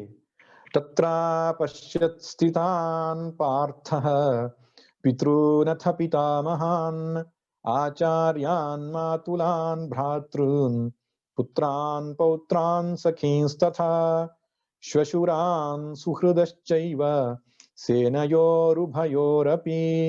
ತಾನ್ ಸಮೀಕ್ಷ್ಯ ಸ ಕೌಂತೇಯಃ ಸರ್ವಾನ್ ಬಂಧೂನವಸ್ಥಿತಾನ್ ಕೃಪಯಾ ಪರಯಾ ವಿಷ್ಟೋ ವಿಷೀದನ್ನಿದಮಬ್ರವೀತ್. ಅವನ ಹೃದಯದಲ್ಲಿ ವಿಷಾದ ಉಂಟಾಯಿತು, ಅವನ ಹೃದಯದಲ್ಲಿ ದುಃಖ ಉಂಟಾಯಿತು. ಭಗವದ್ಗೀತೆಯಲ್ಲಿ ಅರ್ಜುನ ಅತ್ತಿದ್ದು 3 ಬಾರಿ ಎಂಬುದಾಗಿ ಹಿರಿಯರು ಹೇಳ್ತಾರೆ. ಒಂದು, ಮೊದಲನೇ ಅಧ್ಯಾಯದಲ್ಲಿ ತನ್ನವರನ್ನ ನೋಡಿ ಅಳು ಬಂತು. 16ನೇ ಅಧ್ಯಾಯದ ಕೊನೆಯಲ್ಲಿ ದೈವಾಸುರ ಸಂಪಾದ್ ವಿಭಾಗ ಯೋಗದಲ್ಲಿ ಆಸುರಿ ಸಂಪತ್ತಿಯನ್ನು ಹೊಂದಿದವನು ನರಕ ಪ್ರಾಪ್ತಿಯಾಗ್ತದೆ, ದೈವಿ ಸಂಪತ್ತಿಯನ್ನು ನೋಡಿ ಉದ್ಧಾರವಾಗ್ತದೆ ಅಂತ ಭಗವಂತ ಹೇಳಿದ ಮೇಲೆ ಸಣ್ಣ ಅಳು ಬಂತಂತೆ ಅರ್ಜುನಿಗೆ, ನನ್ನ ಸ್ಥಿತಿ ಏನೋ ಅಂತ. ಆಗ ಭಗವಂತ ಹೇಳ್ತಾನೆ, ಮಾಶುಚ ಸಂಪದಂ ದೈವೀಂ ಅಭಿಜಾತೋಸಿ ಭಾರತ. ಅಳಬೇಡ ಅರ್ಜುನ, ಮಾಶುಚ, ಅಳಬೇಡ, ದುಃಖ ಪಡಬೇಡ, ನೀನು ದೈವ ಸಂಪತ್ತನ್ನು ಹೊಂದಿದ್ದೀಯ ಅಂತ. ಇನ್ನು 18ನೇ ಅಧ್ಯಾಯದ ಕೊನೆಯಲ್ಲಿ ಭಗವದ್ಗೀತಾ ಉಪದೇಶ ಸಮಾಪ್ತಿಯಾಗುವಾಗ ಸಣ್ಣಗಳು ಬಂತಂತೆ ಅವನಿಗೆ. ಯಾಕೆ? ಶರಣಾಗತಿಯ ಮಾತನ್ನು ಹೇಳ್ತಿದ್ದ ಭಗವಂತ, ಸರ್ವಧರ್ಮಾನ್ ಪರಿತ್ಯಜ್ಯ ಮಾಮೇಕಂ ಶರಣಂ ವ್ರಜ ಅಹಂ ತ್ವಾ ಸರ್ವಪಾಪೇಭ್ಯೋ ಮೋಕ್ಷಯಿಷ್ಯಾಮಿ ಮಾ ಶುಚಃ. ಅಳಬೇಡ ಅರ್ಜುನ, ನಿನಗೆ ಮೋಕ್ಷವನ್ನು ಕೊಡ್ತೇನೆ, ನನಗೆ ಶರಣಾಗು ಎಂಬುದಾಗಿ. ಆ ಶರಣಾಗತಿಯ ಪ್ರಜ್ಞೆಯನ್ನ ತನ್ನಲ್ಲಿ ಇದೆಯೋ ಇಲ್ವೋ ಅಂತಕ್ಕಂಥ ಭಾವನೆಗೆ ಒಳಗಾಗಿ ಶೋಚಕ್ಕೆ ಒಳಗಾದಾಗ, ದುಃಖಕ್ಕೆ ಒಳಗಾದಾಗ ಭಗವಂತ ಹೇಳ್ತಾನೆ, ಯೋಚನೆ ಮಾಡಬೇಡ, ಶರಣಾಗತನಾಗು, ನಿನ್ನನ್ನ ದಾಟಿಸ್ತೇನೆ ಅಂತ. ಆದ್ರಿಂದ ಮೊದಲನೇ ಬಾರಿ ಹತ್ತಿದ್ದು ತನ್ನವರನ್ನ ನೋಡಿ. ಯುದ್ಧರಂಗದಲ್ಲಿ ಅರ್ಜುನ ನೋಡ್ತಾ ಇದ್ದಾನೆ, ವೀಕ್ಷಿಸ್ತಾ ಇದ್ದಾನೆ, ಎರಡೂ ಪಾಳೆಯದಲ್ಲಿರತಕ್ಕಂತಹ ವ್ಯಕ್ತಿಗಳನ್ನ ಗಮನಿಸ್ತಾ ಇದ್ದಾನೆ. ಯಾರ್ಯಾರು ಬಂದಿದ್ದಾರೆ ಯುದ್ಧಕ್ಕೆ? ತತ್ರ ಅಪಶ್ಯತ್ ಸ್ಥಿತಾನ್ ಪಾರ್ಥ. ಅಲ್ಲಿರ್ತಕ್ಕಂಥ ವ್ಯಕ್ತಿಗಳನ್ನ ನೋಡಿದ ಅರ್ಜುನ. ಯಾರ್ಯಾರನ್ನ? ಪಿತೃನ್, ತಂದೆಗೆ ಸಮಾನವಾಗಿರತಕ್ಕಂಥವ್ರನ್ನ. ಪಿತಾಮಹಾನ್, ಅಜ್ಜನಿಗೆ ಸಮಾನವಾಗಿರತಕ್ಕಂಥವ್ರನ್ನ. ಆಚಾರ್ಯಾನ್, ಗುರುಗಳಿಗೆ ಸಮಾನವಾಗಿರತಕ್ಕಂಥವ್ರನ್ನ. ಮಾತುಲಾನ್, ಮಾತುಲಾನ್ ಅಂದ್ರೆ ತಾಯಿಯ ಅಣ್ಣ ಅಥವಾ ತಮ್ಮ, ಮಾತುಲಾ ಅಂತ ಹೇಳ್ತಾರೆ. ಆದ್ರಿಂದ ಅಂಥವರನ್ನ. ಭ್ರಾತೃನ್, ಸೋದರರನ್ನ. ಪುತ್ರಾನ್, ಮಕ್ಕಳಿಗೆ ಸಮಾನವಾಗಿರುವವರನ್ನ. ಪೌತ್ರಾನ್, ಮೊಮ್ಮಕ್ಕಳಿಗೆ ಸಮಾನವಾಗಿರತಕ್ಕಂಥವ್ರನ್ನ. ಸಖೀನ್, ಸ್ನೇಹಿತರನ್ನ. ಶ್ವಶುರಾನ್, ಹೆಣ್ಣು ಕೊಟ್ಟ ಮಾವಂದಿರನ್ನ.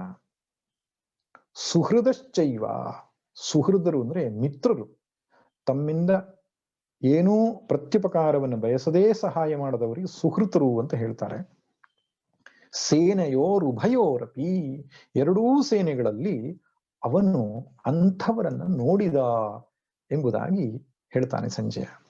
ಇಲ್ಲಿ ಪಾರ್ಥನು ತಂದೆಗೆ ಸಮಾನವಾದವರನ್ನ ಯಾರು ಅಂದ್ರೆ ಭೂರಿಶ್ರವ ಮುಂತಾದವರು ಪಾಂಡವಿಗೆ ಸೋದರರು.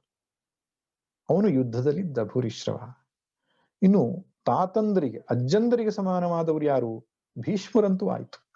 ಬಾಹ್ಲೀಕ ಮತ್ತು ಸೋಮದತ್ತ ಇದ್ರು. ಅವರು ಭೀಷ್ಮರ ಒಂದು ರೀತಿಯಲ್ಲಿ ತಾತಂದಿರಾಗಿದ್ರು ಅರ್ಜುನನಿಗೆ. ಇನ್ನು ಆಚಾರ್ಯ ಸ್ಥಾನದಲ್ಲಿರತಕ್ಕಂತಹ ಏನು ದ್ರೋಣಾಚಾರ್ಯರು, ಕೃಪಾಚಾರ್ಯರು, ಇನ್ನು ಅಶ್ವತ್ಥಾಮನು ಕೂಡ. ಯಾಕಂದ್ರೆ ಆಚಾರ್ಯ ಪುತ್ರನನ್ನ ಆಚಾರ್ಯ ದೃಷ್ಟಿಯಿಂದಲೇ ನೋಡ್ಬೇಕನ್ನಂತ ಶಾಸ್ತ್ರ.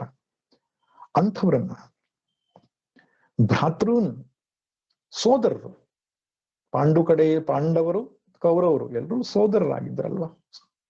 ಆದ್ದರಿಂದ ಅಂಥವರನ್ನ. ಪುತ್ರಾನ್, ಮಕ್ಕಳನ್ನ ನೋಡಿದ. ಮಕ್ಕಳಂದ್ರೆ ಯಾರ್ಯಾರು? ಅವನು ತನ್ನ ಮಕ್ಕಳು ಅಭಿಮನ್ಯು, ಪ್ರತಿವಿಂಧ್ಯ, ಘಟೋತ್ಕಜ, ಲಕ್ಷ್ಮಣ ಮುಂತಾದಂತಹ ಮಕ್ಕಳು ಕೂಡ ಯುದ್ಧಕ್ಕೆ ಸೇರ್ಕೊಂಡಿರೋದನ್ನು ನೋಡ್ತಾನೆ. ಪೌತ್ರಾನ್, ಮೊಮ್ಮಕ್ಕಳು, ಲಕ್ಷ್ಮಣ ಮುಂತಾದಂತಹವರು ಮೊಮ್ಮಕ್ಕಳ ಪ್ರಾಯವಾಗಿರತಕ್ಕಂಥವ್ರು ಯುದ್ಧಕ್ಕೆ ಬಂದಿದ್ರು. ಸಖೀನ್, ಸ್ನೇಹಿತರು, ಅನೇಕ ಸ್ನೇಹಿತರು ಅವನಿಗಿದ್ರು. ಇನ್ನು ಶ್ವಶುರ. ಶ್ವಶುರ ಅಂದ್ರೆ ಹೆಣ್ಣು ಕೊಟ್ಟ ಮಾವ. ನೋಡಿ, ಈ ಸಂಸ್ಕೃತದಲ್ಲಿ ಸಂಬಂಧವಾಚಕ ಪದಗಳು ಎಷ್ಟು ಸುಂದರವಾಗಿದೆ. ಒಬ್ರು ಹಿರಿಯರು ಹೇಳ್ತಾ ಇದ್ರು, ಇಂಗ್ಲಿಷ್ ಭಾಷೆಯಲ್ಲಿ ಅಪ್ಪ, ಅಮ್ಮ, ಅಣ್ಣ, ತಮ್ಮ, ತಂಗಿ ಅಷ್ಟು ಸಂಬಂಧ ಬಿಟ್ರೆ ಬೇರೆ ಎಲ್ಲ ಸಂಬಂಧಗಳಿಗೆ ಅಂಕಲ್ ಅಂಕಲ್ ಅಂತ ಕರೆಯೋದೇ ಹೊರತು ಸಂಸ್ಕೃತ ಭಾಷೆಯಲ್ಲಿರ್ತಕ್ಕಂಥ ಸಂಬಂಧವಾಚಕಗಳು ಇಲ್ಲ ಅಂತ. ಅಂದ್ರೆ ಸಂಸ್ಕೃತದ ಭಾಷೆ ಏನ್ ತೋರಿಸ್ತದೆ? ನಮ್ಮ ಸಂಸ್ಕೃತಿಯನ್ನು ತೋರಿಸ್ತದೆ. ಅದು ಬಹಳ ಮುಖ್ಯವಾದ. ಒಂದು ಭಾಷೆ ಒಂದು ಸಂಸ್ಕೃತಿಯ ಪ್ರತೀಕ. ಇಂಗ್ಲಿಷ್ ಭಾಷೆ ಆಂಗ್ಲರ ಸಂಸ್ಕೃತಿಯ ಪ್ರತೀಕ ಅದು. ಅಲ್ಲಿ ಸಂಬಂಧಗಳಿಗೆ ಬೆಲೆ ಇಲ್ಲ, ಗಂಡಾಂತರಗಳಾಗುವುದು ಜಾಸ್ತಿ. ಅದಕ್ಕೆ ಒಬ್ರು ಹೇಳ್ತಾ ಇದ್ರು, ಒಬ್ಬನು ಡೈವರ್ಸ್ ಆದಂತಹ ಗಂಡ ಹೆಂಡತಿ ಇಬ್ರು ಮಾತಾಡ್ಕೊಳ್ತಿದ್ರಂತೆ, ನನ್ನ ಮಕ್ಕಳು ನಿನ್ನ ಮಕ್ಕಳು ಸೇರಿ ನಮ್ಮ ಮಕ್ಕಳೊಂದಿಗೆ ಆಟವಾಡ್ತಿದ್ದಾರೆ ಅಂತ. ಅಂದ್ರೆ ಆ ಸಂಬಂಧಗಳು ಅನ್ನುವಂಥದ್ದು ಅಷ್ಟು ಸಡಿಲ. ನಮ್ಮ ದೇಶದಲ್ಲಿ ಹಾಗಲ್ಲ. ಒಬ್ಬ ವ್ಯಕ್ತಿ ಒಂದು ಹುಡುಗಿಯನ್ನು ಮದುವೆ ಆದಂದ್ರೆ ಜೀವಮಾನ ಪರ್ಯಂತ ಪತ್ನಿಯಾಗಿ ಅವಳ ಜೊತೆಗೆ ಬದುಕಬೇಕು. ಅಂತಹ ಒಂದು ಸಂಬಂಧ ನಮ್ಮ ದೇಶದ ಸಂಸ್ಕೃತಿ. ಮತ್ತು ಕುಟುಂಬದ ಎಲ್ಲ ಸದಸ್ಯರನ್ನೂ ಕೂಡ ನಮ್ಮದೇ ಕುಟುಂಬದವರು ಎಂಬ ರೀತಿಯಲ್ಲಿ ಆ ಪ್ರೀತಿಯನ್ನು ಹಂಚಿಕೊಂಡು ಬಾಳತಕ್ಕಂತಹ ಕೌಟುಂಬಿಕ ಒಂದು ಪ್ರಜ್ಞೆ ನಮ್ಮ ದೇಶದಲ್ಲಿ ಇರತಕ್ಕಂಥದ್ದು ಬೇರೆ ಎಲ್ಲೂ ಇಲ್ಲ. ಅದನ್ನು ಕಾಪಾಡಿಕೊಳ್ಳಬೇಕು. ಆ ಕೌಟುಂಬಿಕ ಬಾಂಧವಂತದ್ದು ಸುರಕ್ಷಿತವಾಗಿ ಇರುವ ಹಾಗೆ ನೋಡಿಕೊಳ್ಳಬೇಕು. ಅದು ಆರೋಗ್ಯಕರ. ಈ ಸಂಬಂಧವಾಚಕ ಶಬ್ದಗಳನ್ನು ನೋಡಿದಾಗ ಇದು ತುಂಬಾ ಕಡಿಮೆ, ಕೆಲವೊಂದಷ್ಟನ್ನೇ ಕೊಟ್ಟಿದ್ದಾನೆ. ಆದ್ರೆ ಅನೇಕ ಸಂಬಂಧವಾಚಕ ಶಬ್ದಗಳಿವೆ. ಮಾತುಲ ಅಂದ ಶ್ವಶ್ರೂನ್ ಅಂದಾಗೂ ಮಾವನೆ, ಶ್ವಶುರ ಅಂದ್ರೂ ಮಾವನೆ. ಮಾವಂದಿರಲ್ಲಿ ವ್ಯತ್ಯಾಸ ಇದೆ. ತಾಯಿಯ ಅಣ್ಣ ತಮ್ಮನಾದ್ರೆ ಮಾತುಲ, ಮಾತುಲಾನಿ ಅತ್ತೆಗೆ. ಹೆಣ್ಣು ಕೊಟ್ಟ ಮಾವನಿಗೆ ಶ್ವಶುರ ಅಂತ ಕರಿಬೇಕು. ಸಂಸ್ಕೃತ ಸುಭಾಷಿತಕಾರ ಬಹಳ ಹೇಳ್ತಾರೆ, ಶ್ವಶುರ ಮಂದಿರ ಸದಾ ಸುರಕ್ಷಿತ, ಬಹಳ ನೆಮ್ಮದಿ ಕೊಡ್ತದಂತೆ. ಅದಕ್ಕೆ ವಿಷ್ಣುವಿಗೆ ಕ್ಷೀರಸಾಗರ ಅನ್ನುವನು ಲಕ್ಷ್ಮಿಯನ್ನ ಕೊಟ್ಟ, ಮಗಳನ್ನ ಕೊಟ್ಟ. ವಿಷ್ಣುವನ್ನು ಅಳಿಯನ್ನಾಗಿ ಮಾಡಿಕೊಂಡ. ಅಳಿಯ ಆ ಕಡೆ ಈ ಕಡೆ ಯೋಚನೆ ಮಾಡಿ ಹೋಗಿ ಕ್ಷೀರಸಾಗರದಲ್ಲಿಯೇ ಉಳ್ಕೊಂಡ. ಶಿವನಿಗೆ ಪರ್ವತೇಶ್ವರನಾದಂತಹ ಹಿಮಾಲಯನು ಪಾರ್ವತಿಯನ್ನು ಕೊಟ್ಟ. ಅವನು ಆ ಕಡೆ ಈ ಕಡೆ ಯೋಚನೆ ಮಾಡದೆ ಸೀದಾ ಹಿಮಾಲಯದಲ್ಲಿ ಹೋಗಿ ವಾಸಿಸಿದ. ಅಂದ್ರೆ ಸಾರಂ ಶ್ವಶುರ ಮಂದಿರಂ, ಶ್ವಶುರ ಮಂದಿರ ಅನ್ನುವಂಥದ್ದು ನೆಮ್ಮದಿ ಕೊಡ್ತದೆ ಅಂತ ತಮಾಷೆಯಾಗಿ ಒಂದು ಸುಭಾಷಿತ ಹೇಳ್ತಕ್ಕಂಥದ್ದು. ಶ್ವಶುರ ಅಂದ್ರೆ ಹೆಣ್ಣು ಕೊಟ್ಟ ಮಾತು. ಇನ್ನು ಸುಹೃದ, ಸುಹೃದ ಮತ್ತು ಸಖಿ ಎರಡು ಶಬ್ದ ಸಮಾನವಾಗಿ ಕಾಣಬಹುದು. ಸಖ ಅಂದ್ರೆ ಸ್ನೇಹಿತ, ಸಮಾನಖ್ಯಾಯು ಇತಿ ಸಖಾ, ಎಷ್ಟು ಸುಂದರವಾದ ಶಬ್ದ. ಸಮಾನವಾಗಿ ಕರೆಯುವಂತಹ ಇಬ್ಬರ ಹೆಸರು, ಅರ್ಜುನ ಕೃಷ್ಣ, ಅರ್ಜುನ ಕೃಷ್ಣ ಅಂದ ತಕ್ಷಣ ಅರ್ಜುನ ಅಂತ ಬಂದ್ಬಿಡುತ್ತೆ ನಮ್ಮ ಮನಸ್ಸಲ್ಲಿ. ರಾಮ ಲಕ್ಷ್ಮಣ ಅಂತ ಬಂದ್ಬಿಡ್ತದೆ. ಈಗ ಒಬ್ಬರ ಹೆಸರನ್ನ ಹೇಳಿದಾಗ ಇನ್ನೊಂದು ಹೆಸರು ಸಹಜವಾಗಿ ನಮ್ಮ ನೆನಪಿಗೆ ಬಂದ್ರೆ ಅವರಿಗೆ ಸಖ ಅಂತ ಹೇಳ್ತಾರೆ. ಒಬ್ಬನ ಹೆಸರು ಹೇಳಿದ ತಕ್ಷಣ ಇನ್ನೊಬ್ಬನ ಹೆಸರು ನೆನಪಿಗೆ ಬರ್ಬೇಕು ನಮ್ಗೆ. ಅವರಿಬ್ಬರು ಸ್ನೇಹಿತರು ಅಂತ. ಈ ಸ್ನೇಹಿತರಿಗೂ ಸುಹೃದರಿಗೂ ವ್ಯತ್ಯಾಸ ಇದೆ. ಸ್ನೇಹಿತರಲ್ಲಿ ಪ್ರೀತಿಯನ್ನು ಕೊಡುವುದು, ಪ್ರೀತಿಯನ್ನು ತೆಗೆದುಕೊಳ್ಳೋದು, ವಸ್ತುವನ್ನು ಕೊಡುವುದು, ವಸ್ತುವನ್ನು ತೆಗೆದುಕೊಳ್ಳೋದು, ಈ ರೀತಿ ಕೊಟ್ಟು ತೆಗೆದುಕೊಳ್ಳೋ ಸಂಬಂಧ ಇರ್ತದೆ. ಆದ್ರೆ ಸುಹೃದರು ಹಾಗಲ್ಲ. ಅವರು ಪ್ರತ್ಯುಪಕಾರವನ್ನು ಬಯಸೋದೇ ಇಲ್ಲ ನಮ್ಮಿಂದ. ನೀವು ಚೆನ್ನಾಗಿರ್ಬೇಕು, ನೀವು ಒಳ್ಳೇದಾಗಿರ್ಬೇಕು, ನನ್ನ ಬಗ್ಗೆ ಏನೂ ಯೋಚನೆ ಮಾಡ್ಬೇಡಿ, ನಿಮ್ಮಿಂದ ಏನು ನಾನು ಬಯಸಲ್ಲ, ನೀವು ಚೆನ್ನಾಗಿರ್ಲಿ ಅಂತ ಯಾರು ನಮಗೆ ಸಹಾಯ ಮಾಡ್ತಾರೋ ಅಂತವರಿಗೆ ಸುಹೃದರು ಅಂತ ಕರೀತಾರೆ. ಆದ್ದರಿಂದ ಇಂತಹ ಸುಹೃದರು ಯಾರ್ಯಾರಿದ್ರು ಅರ್ಜುನಿಗೆ ಅಂತ ಹೇಳಿದ್ರೆ, ಅವನಿಗೆ ಸೋದರ ಮಾವಂದಿರಾಗಿ ಶಲ್ಯದವರಿದ್ರು, ದ್ರುಪದ ಶೈಬ್ಯ ಮುಂತಾದಂತಹ ಹೆಣ್ಣು ಕೊಟ್ಟ ಮಾವಂದಿರಿದ್ರು. ಈ ರೀತಿಯಾಗಿ ಅನೇಕ ಮಂದಿ ಅವನಿಗೆ ಸಹಾಯ ಮಾಡಿದ್ರು. ನೋಡಿ, ಪಿತೃ ಸಮಾನವಾದವರು ಅಂದ ತಕ್ಷಣ ಸಂಬಂಧದಿಂದ ಅಷ್ಟೇ ಅಲ್ಲ. ಪ್ರಾಚೀನರು ಶಾಸ್ತ್ರಗಳಲ್ಲಿ ಏನ್ ಹೇಳ್ತಾರೆ, ಯಾರ್ಯಾರನ್ನ ತಂದೆ ಅಂತ ಕರಿಬೇಕು ಅಂತ. ಹುಟ್ಟಿಸಿದವನಿಗೆ ಮಾತ್ರ ತಂದೆಯ ಸ್ಥಾನ ಅಲ್ಲ, ಬೇರೆಯವರನ್ನು ಕರೆದಿದ್ದಾರೆ. ಜನಿತಾ ಚೋಪನೇತಾಚ ಯಶ್ಚ ವಿದ್ಯಾಂ ಪ್ರಯಚ್ಛತಿ ಅನ್ನದಾತ ಭಯತ್ರಾತ ಪಂಚೇತೆ ಜನಿತಾ ಸ್ಮೃತಾಹ ಅಂತ ಒಂದು ಮಾತಿದೆ. ಹುಟ್ಟಿಸಿದವನು ಅಪ್ಪ. ಉಪನೇತಾಚ, ಯಾರು ಉಪನಯನ ಮಾಡ್ತಿರ್ತಾನೋ ಅವನಿಗೂ ಅಪ್ಪನ ಹಾಗೆ ಗೌರವವನ್ನು ಕೊಡಬೇಕು. ಯಶ್ಚ ವಿದ್ಯಾಂ ಪ್ರಯಚ್ಛತಿ, ಯಾವ ಗುರುವು ನಮಗೆ ವಿದ್ಯೆಯನ್ನು ಕೊಡ್ತಾನೋ ಅವನಿಗೂ ತಂದೆಯ ಸ್ಥಾನವನ್ನು ಕೊಡಬೇಕು. ಅನ್ನದಾತ ಭಯತ್ರಾತ, ಯಾರು ನಮ್ಗೆ ಪೋಷಣೆಯನ್ನು ಮಾಡಿ ಅನ್ನ ಹಾಕಿ ಬೆಳೆಸಿರ್ತಾರೋ ಅವರಿಗೂ ತಂದೆಯ ಸ್ಥಾನ. ಭಯತ್ರಾತ, ನಮ್ಮ ಭಯದಿಂದ ಕಾಪಾಡತಕ್ಕಂಥ ಒಬ್ಬ ವ್ಯಕ್ತಿ ನಮ್ಮ ಜೊತೆಗಿದ್ರೆ ಅವನಿಗೂ ಕೂಡ ತಂದೆಯ ಸ್ಥಾನವನ್ನು ಕೊಡಬೇಕು ಅಂತ. ಆ ರೀತಿಯಾಗಿ ಸುಹೃದರಾಗಿ ಸಹಾಯ ಮಾಡಿರತಕ್ಕಂತಹ ಅನೇಕ ಜನರು ಆ ಎರಡೂ ಪಕ್ಷದಲ್ಲಿ, ಎರಡೂ ಪಾಳೆಯಗಳಲ್ಲಿ ಅರ್ಜುನ ವೀಕ್ಷಿಸ್ತಾನೆ. ಈ ಸಂಬಂಧವಾಚಕಗಳನ್ನ ನಾವು ನೆನಪಿಟ್ಟುಕೊಳ್ಳಬೇಕು. ಯಾಕಂದ್ರೆ ಕನ್ನಡ ಭಾಷೆಯಲ್ಲಿ ಇರಬಹುದು, ಸಂಸ್ಕೃತದಲ್ಲಿ ಇರಬಹುದು, ಆ ಸಂಬಂಧದ ಶಬ್ದಗಳು ಚೆನ್ನಾಗಿ ಗೊತ್ತಿರಬೇಕು, ಮಕ್ಕಳಿಗೆ ತಿಳಿ ಹೇಳಬೇಕು. ಇವರಿಗೆ ಏನ್ ಹೇಳ್ತಾರೆ, ಭಾವ ಅಂದ್ರೆ ಯಾರು, ಮೈದುನ ಅಂದ್ರೆ ಯಾರು, ಮಾವ ಅಂದ್ರೆ ಯಾರು. ಅದು ಒಂದು ರಿಚ್ ಕಲ್ಚರ್, ತುಂಬಾ ಸಮೃದ್ಧ ಸಂಸ್ಕೃತಿಯ ಪ್ರತೀಕ ಸಂಬಂಧ. ಇಂಗ್ಲಿಷ್ ಭಾಷೆಯಲ್ಲಿ ಕೂಡ ಬಹುಶಃ ಸಂಸ್ಕೃತದಿಂದಲೇ ಈ ಸಂಬಂಧ ವಾಚಕಗಳು ಬಂದಿರಬಹುದು ಅಂತ ಅನ್ಸುತ್ತೆ. ಯಾಕಂದ್ರೆ ಇಂಗ್ಲಿಷ್ ಒಂದು ಸ್ವತಂತ್ರವಾದ ಭಾಷೆ ಅಲ್ಲ, ಲ್ಯಾಟಿನ್, ಗ್ರೀಕ್ ಮುಂತಾದ ಭಾಷೆಗಳ ಸಂಯೋಗದಿಂದ ಉಂಟಾದಂತಹ ಒಂದು ಭಾಷೆ. ಸಂಸ್ಕೃತದ ಹಾಗೆ ಮೂಲ ಭಾಷೆಯಲ್ಲ. ಅದರಿಂದ ನೀವು ಇಂಗ್ಲಿಷ್ನಲ್ಲಿ ಫಾದರ್ ಅಂತ ನಾವೇನ್ ಕರಿತೇವೆ, ಅದು ಮೂಲ ಸಂಸ್ಕೃತವೇ ಇರಬೇಕು. ಪಿತೃ ಅಂತಕ್ಕಂಥ ಶಬ್ದ ಲ್ಯಾಟಿನ್ ಅಲ್ಲಿ ಪೀಟರ್ ಅಂತ ಆಗ್ತದೆ. ಆ ಪೀಟರ್ ಅನ್ನೋ ಶಬ್ದವೇ ಮುಂದೆ ಪಿತೃ ಅಂದ್ರೆ ಫಾದರ್ ಅಂತ ಆಗಿರಬಹುದು. ಪಿತೃ, ಪೀಟರ್, ಫಾದರ್. ಮಾತೃ ಅಂತ ಸಂಸ್ಕೃತದಲ್ಲಿ ತಾಯಿ ಕರೆಯೋದು, ಅದು ಮದರ್ ಅಂತ ಆಗಿರಬಹುದು. ಸ್ವಸ್ರು ಅಂದ್ರೆ ಸೋದರಿ ಅಂತ. ಆ ಸ್ವಸ್ರು ಅನ್ನೋ ಶಬ್ದವೇ ಸಿಸ್ಟರ್ ಆಗಿರಬಹುದು ಇಂಗ್ಲಿಷ್ನಲ್ಲಿ. ಸಂಸ್ಕೃತದಲ್ಲಿ ಬ್ರದರ್, ಸೋದರನಿಗೆ ಭ್ರಾತೃ ಅಂತ ಕರೀತೇವೆ. ಆ ಭ್ರಾತೃ ಅನ್ನೋ ಶಬ್ದವೇ ಇಂಗ್ಲಿಷ್ನಲ್ಲಿ ಬ್ರದರ್ ಅಂತ ಆಗಿರಬಹುದು. ಆದ್ದರಿಂದ ಇಂಗ್ಲಿಷ್ ಭಾಷೆಯಲ್ಲಿಯೂ ಕೂಡ ಸಂಸ್ಕೃತದ ಮೂಲ ಸಂಬಂಧವಾಚಕ ಶಬ್ದಗಳ ಒಂದು ವಾಸನೆ ನಮಗೆ ಕಾಣಿಸ್ತದೆ. ಅರ್ಥಾತ್ ಎಲ್ಲಾ ಭಾಷೆಗಳಲ್ಲಿ ಮೂಲ ಸಂಸ್ಕೃತ ಎಂಬುದೇ ಇದಕ್ಕೆ ಒಂದು ನಮ್ಗೆ ಗಮನಿಸುವುದಕ್ಕೆ ಒಂದು ಅಂಶವಾಗ್ತದೆ ಕೂಡ. ಇರ್ಲಿ, ಅರ್ಜುನನು ಸಂಬಂಧಿಕರನ್ನ ನೋಡಿದ. ತಾನ್ ಸಮೀಕ್ಷಸ ಕೌಂತೆಯ ಸರ್ವಾನ್ ಬಂಧೂನ್ ಅವಸ್ಥಿತಾನ್. ಸೇರಿರತಕ್ಕಂತಹ ಬಂಧುಗಳನ್ನ ಕೌಂತೆಯನು ನೋಡಿದ ಅಂತ ಹೇಳ್ತಾರೆ. ಕೌಂತೆಯನು ಶಬ್ದವನ್ನ ಬುದ್ಧಿಪೂರ್ವಕವಾಗಿ ಪ್ರಯೋಗ ಮಾಡಿದ್ದಾರೆ ಇಲ್ಲಿ. ಯಾಕೆ? ಕುಂತಿಯ ಮಗ ನೋಡುದ ಅಂತ. ಹೆಣ್ಣು ತಾಯಿಯಾದ ಕುಂತಿಯ ಹೃದಯವನ್ನ ಹೊಂದಿರತಕ್ಕಂಥ ಅರ್ಜುನ ನೋಡುದ ಅಂತ.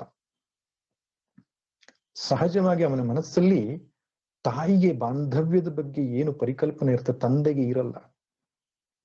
ತಾಯಂದಿರಿಗೆ ಸಂಬಂಧವನ್ನ ಚೆನ್ನಾಗಿ ಇಟ್ಟುಕೊಳ್ಬೇಕು ಅಂತಕ್ಕಂಥ ಭಾವನೆ ಎಷ್ಟರ ಮಟ್ಟಿಗೆ ಇರ್ತದೋ, ಅಥವಾ ಇವತ್ತು ಕುಟುಂಬಗಳೇನಾದ್ರೂ ಇದ್ದರೆ, ಕುಟುಂಬದ ಬಾಂಧವ್ಯಗಳು ಚೆನ್ನಾಗಿದ್ದರೆ ಅದು ಕೇವಲ ತಾಯಂದಿರಿಂದ ಇರತಕ್ಕಂಥದ್ದು. ಯಾಕಂದ್ರೆ ತಾಯಂದಿರಿಗೆ ಬಾಂಧವ್ಯದ ಪ್ರಜ್ಞೆ, ಕೌಟುಂಬಿಕ ಪ್ರಜ್ಞೆ, ಸಾಮಾಜಿಕ ಪ್ರಜ್ಞೆ ತುಂಬಾ ಇರ್ತದೆ. ಆದ್ದರಿಂದ ಆ ಬಾಂಧವ್ಯದ ಪ್ರಜ್ಞೆ ಅವನಲ್ಲಿ ಜಾಗೃತವಾಗಿರುವುದನ್ನು ಗಮನಿಸಿ ಸಂಜಯನು ಬುದ್ಧಿಪೂರ್ವಕವಾಗಿ ಪ್ರಯೋಗ ಮಾಡಿದ್ದಾನೆ. ಕೌಂತೆಯ, ಇವನು ಕುಂತಿಯ ಮಗ ತಮ್ಮ ಬಂಧುಗಳನ್ನ ನೋಡಿದ. ಏನಾಯ್ತು ಅವನ ಮನಸ್ಸಲ್ಲಿ? ಕೃಪಯಾ ಪರಯಾ ವಿಷ್ಟ ವಿಷೀದನ್ನಿದಮಬ್ರವೀತ್. ಪರಯಾ ಕೃಪ, ವಿಶೇಷವಾದಂತಹ ಒಂದು ಕೃಪೆ ಅವನ ಹೃದಯದಲ್ಲಿ ಉಂಟಾಯ್ತು. ದುಃಖವೂ ಉಂಟಾಯ್ತು ಅದ್ರ ಪರಿಣಾಮವಾಗಿ ಅಂತ ಹೇಳ್ತಾರೆ. ಕೃಪೆ ಅಂದ್ರೆ ಕರುಣೆ ಅಂತ ಕರಿತೇವೆ ನಾವು. ಕರುಣೆ ಒಂದು ಒಳ್ಳೆಯ ಗುಣವೇ, ಅದೊಂದು ಒಳ್ಳೆಯ ಭಾವನೆ. ಕರುಣೆ ಅಂತ ಯಾವುದಕ್ಕೆ ಕರಿತೇವೆ? ತಮ್ಮ ಸ್ಥಿತಿಗತಿಯಲ್ಲಿ ಉತ್ತಮರಾಗಿರುವವರು ಅದಕ್ಕಿಂತ ದುರ್ಬಲರಾಗಿರತಕ್ಕಂತಹ ವ್ಯಕ್ತಿಗಳನ್ನು ನೋಡಿದಾಗ ಮನಸ್ಸಿನಲ್ಲಿ ಅವರ ಬಗ್ಗೆ ಮೂಡುವಂತಹ ಒಂದು ಸಹಾಯದ ಭಾವ, ಅದಕ್ಕೆ ಕೃಪೆ ಅಂತ ಹೇಳ್ತಾರೆ, ಅಥವಾ ಕರುಣೆ ಅಂತ ಹೇಳ್ತಾರೆ. ಪಾಪ ಒಬ್ಬ ಭಿಕ್ಷುಕ ಒಂದು ಹೊತ್ತು ಊಟಕ್ಕಿಲ್ಲದೆ ಕೂತ್ಕೊಂಡು ಕಷ್ಟಪಡ್ತಾ ಇರುವುದನ್ನು ನೋಡಿದಾಗ ಹೊಟ್ಟೆ ತುಂಬಾ 3 ಹೊತ್ತು ಊಟ ಮಾಡುವನ ಮನಸ್ಸಲ್ಲಿ ಅನಿಸುತ್ತೆ, ಅಯ್ಯೋ ಪಾಪ, ನಾನೇನಾದ್ರೂ ಸಹಾಯ ಮಾಡೋಣ ಇವನಿಗೆ. ಇದಕ್ಕೆ ಕೃಪೆ ಅಥವಾ ಕರುಣೆ ಅಂತ ಹೇಳ್ತಾರೆ. ಇದು ತುಂಬಾ ಒಳ್ಳೆಯ ಗುಣ. ಇದು ಮನಸ್ಸಿಗೆ ಹಿತವನ್ನು ತಂದುಕೊಡುವಂತಹ ಗುಣ. ಆದ್ರೆ ಇಲ್ಲಿ ಉಂಟಾದಂತಹ ಕರುಣೆ ಏನಿದೆ, ಅಸ್ಥಾನದಲ್ಲಿ ಉಂಟಾದಂತಹ ಕೃಪೆ. ಕೃಪೆಗೆ ಹೇತು ಯಾವುದಪ್ಪ ಅಂದ್ರೆ ಆ ಬಾಂಧವ್ಯದ ಭಾವ, ಯುದ್ಧದ ಪರಿಣಾಮದ ಚಿಂತನೆ. ಯುದ್ಧ ಸಂಬಂಧಿಕರೊಡನೆ ನಡೆಯುವಂತಹದ್ದು, ಅಸ್ತ್ರಶಸ್ತ್ರ ಪ್ರಯೋಗ, ಅವರೆಲ್ಲನನ್ನ ನಾನು ಕಳೆದುಕೊಳ್ಳಬೇಕಲ್ವಾ ಎನ್ನತಕ್ಕಂತಹ ಒಂದು ಕರುಣೆ ಅವನ ಮನಸ್ಸಲ್ಲಿ ಜಾಗೃತವಾಯಿತು. ಅದು ಸಣ್ಣ ಪುಟ್ಟ ಕರುಣೆ ಅಲ್ಲ, ಕೃಪಯ ಪರಯ ವಿಷ್ಟ ಅಂತ ಹೇಳ್ತಾರೆ. ವಿಶೇಷವಾಗಿ ಜೋರಾಗಿ ಅವನ ಹೃದಯದಲ್ಲಿ ಒಂದು ಕರುಣೆಯ ಭಾವನೆ ಅವನ ಹೃದಯದಲ್ಲಿ ಮೂಡಿತು. ಕರುಣೆ ಆದ್ರೆ ಅದರ ಫಲ ಸುಖ ಅಲ್ವೇ? ಒಬ್ಬ ವ್ಯಕ್ತಿಗೆ ಕಷ್ಟದಲ್ಲಿರುವವರನ್ನು ನೋಡಿ ಕರುಣೆ ಆದ್ರೆ ಅದರ ಪರಿಣಾಮವಾಗಿ ಅವನು ಮನಸ್ಸಲ್ಲಿ ಅಹಿತದ ಭಾವನೆ ಬರೋಲ್ಲ, ಸಹಾಯ ಮಾಡಬೇಕು ಅನ್ನೋ ಬುದ್ಧಿ ಬರ್ತದೆಯೇ ಹೊರತು ಅವನಿಗೆ ದುಃಖ ತಪ್ತನಾಗುವುಲ್ಲ. ಆದ್ರೆ ಇಲ್ಲಿ ಹಾಗಾಗ್ಲಿಲ್ಲ. ಅವನ ಆ ಕಾರುಣ್ಯ ಅನ್ನುವಂಥದ್ದು ಅಸ್ಥಾನದಲ್ಲಿ ಉಂಟಾದ ಕಾರುಣ್ಯ ಅಂತ. ಎಲ್ಲಿ ಕಾರುಣ್ಯ ಬರಬೇಕಿತ್ತು ಅಲ್ಲಿ ಬರಲಿಲ್ಲ, ಎಲ್ಲಿ ಬರಬಾರದು ಆ ಜಾಗದಲ್ಲಿ ಬಂದಿದೆ. ಇದು ಕಾರುಣ್ಯವನ್ನ ತೋರಿಸುವುದಕ್ಕೆ, ಕೃಪೆಯನ್ನು ತೋರಿಸುವುದಕ್ಕೆ ಸೂಕ್ತವಾದ ಜಾಗ ಅಲ್ಲ. ಅಂತಹ ಜಾಗದಲ್ಲಿ ವಿಶೇಷವಾದಂತಹ ಕಾರುಣ್ಯ ಹುಟ್ಟಿ ವಿಷೀದನ್, ಅತ್ಯಂತ ದುಃಖತಪ್ತನಾಗಿ ಬಿಟ್ಟ ಅರ್ಜುನ. ಇದಂ ಅಬ್ರವೀತ್, ಮುಂದಿನ ಮಾತುಗಳನ್ನ ಹೇಳ್ತಾನೆ. ಅಂದ್ರೆ ಆ ಮಮಕಾರ ಅನ್ನತಕ್ಕಂಥದ್ದು ಅವನ ಹೃದಯದಲ್ಲಿ ಜೋರಾಗಿ ಉಂಟಾಯಿತು, ಅದರಿಂದ ದುಃಖ ಉಂಟಾಯಿತು. ಇದು ರಾಗದ ಸೂಚನೆಯನ್ನ ಕೊಡ್ತಾ ಇದೆ. ಅರ್ಜುನನು ದ್ವೇಷದಿಂದ ಬಂದಿದ್ದ, ವೀರ ರಸವನ್ನ ಹೊತ್ತುಕೊಂಡು ಬಂದಿದ್ದ.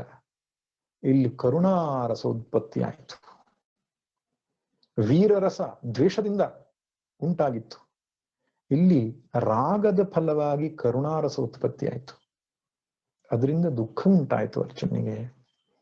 ದುಃಖವಾದಂತಹ ಸಾಮಾನ್ಯ ದುಃಖ ಅಲ್ಲ, ಅದು ಡಿಪ್ರೆಷನ್ ಅಂತ ಹೇಳ್ತಾರೆ. ಸ್ವಾಮಿ ಚಿನ್ಮಯನಂದ್ರು ಅರ್ಜುನ ಜ್ವರ ಅಂತ ಕರಿತಿದ್ರು. ಯಾಕಂದ್ರೆ ಒಬ್ಬ ಜ್ವರ ಬಂದಾಗ ವ್ಯಕ್ತಿಗೆ ಏನೇನು ಲಕ್ಷಣಗಳು ಕಾಣಿಸ್ತದೋ ಅದೆಲ್ಲ ಲಕ್ಷಣಗಳು ಅವನ ಶರೀರದಲ್ಲಿ ಕಂಡು ಬಂದಂತೆ. ಅಂತಹ ವಿಶೇಷವಾದ ದುಃಖ, ವಿಶೇಷವಾದಂತಹ ಒಂದು ಮಾನಸಿಕ ಹೀನತೆ, ಜಿಗುಪ್ಸೆ, ಡಿಪ್ರೆಷನ್ ಅಂತ ನಾವೇನ್ ಕರಿತೇವೆ, ಅಂತಹ ಸ್ಥಿತಿಗೆ ಹೋಗ್ಬಿಟ್ಟ.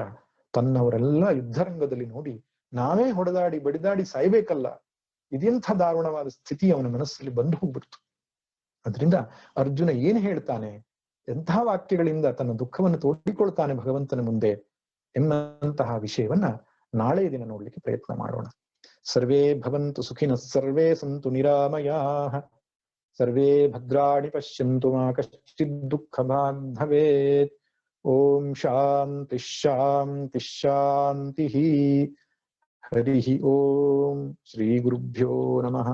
ಹರಿ ಓಂ. ತತ್ಸತ್. ಓಂ ತತ್ಸತ್.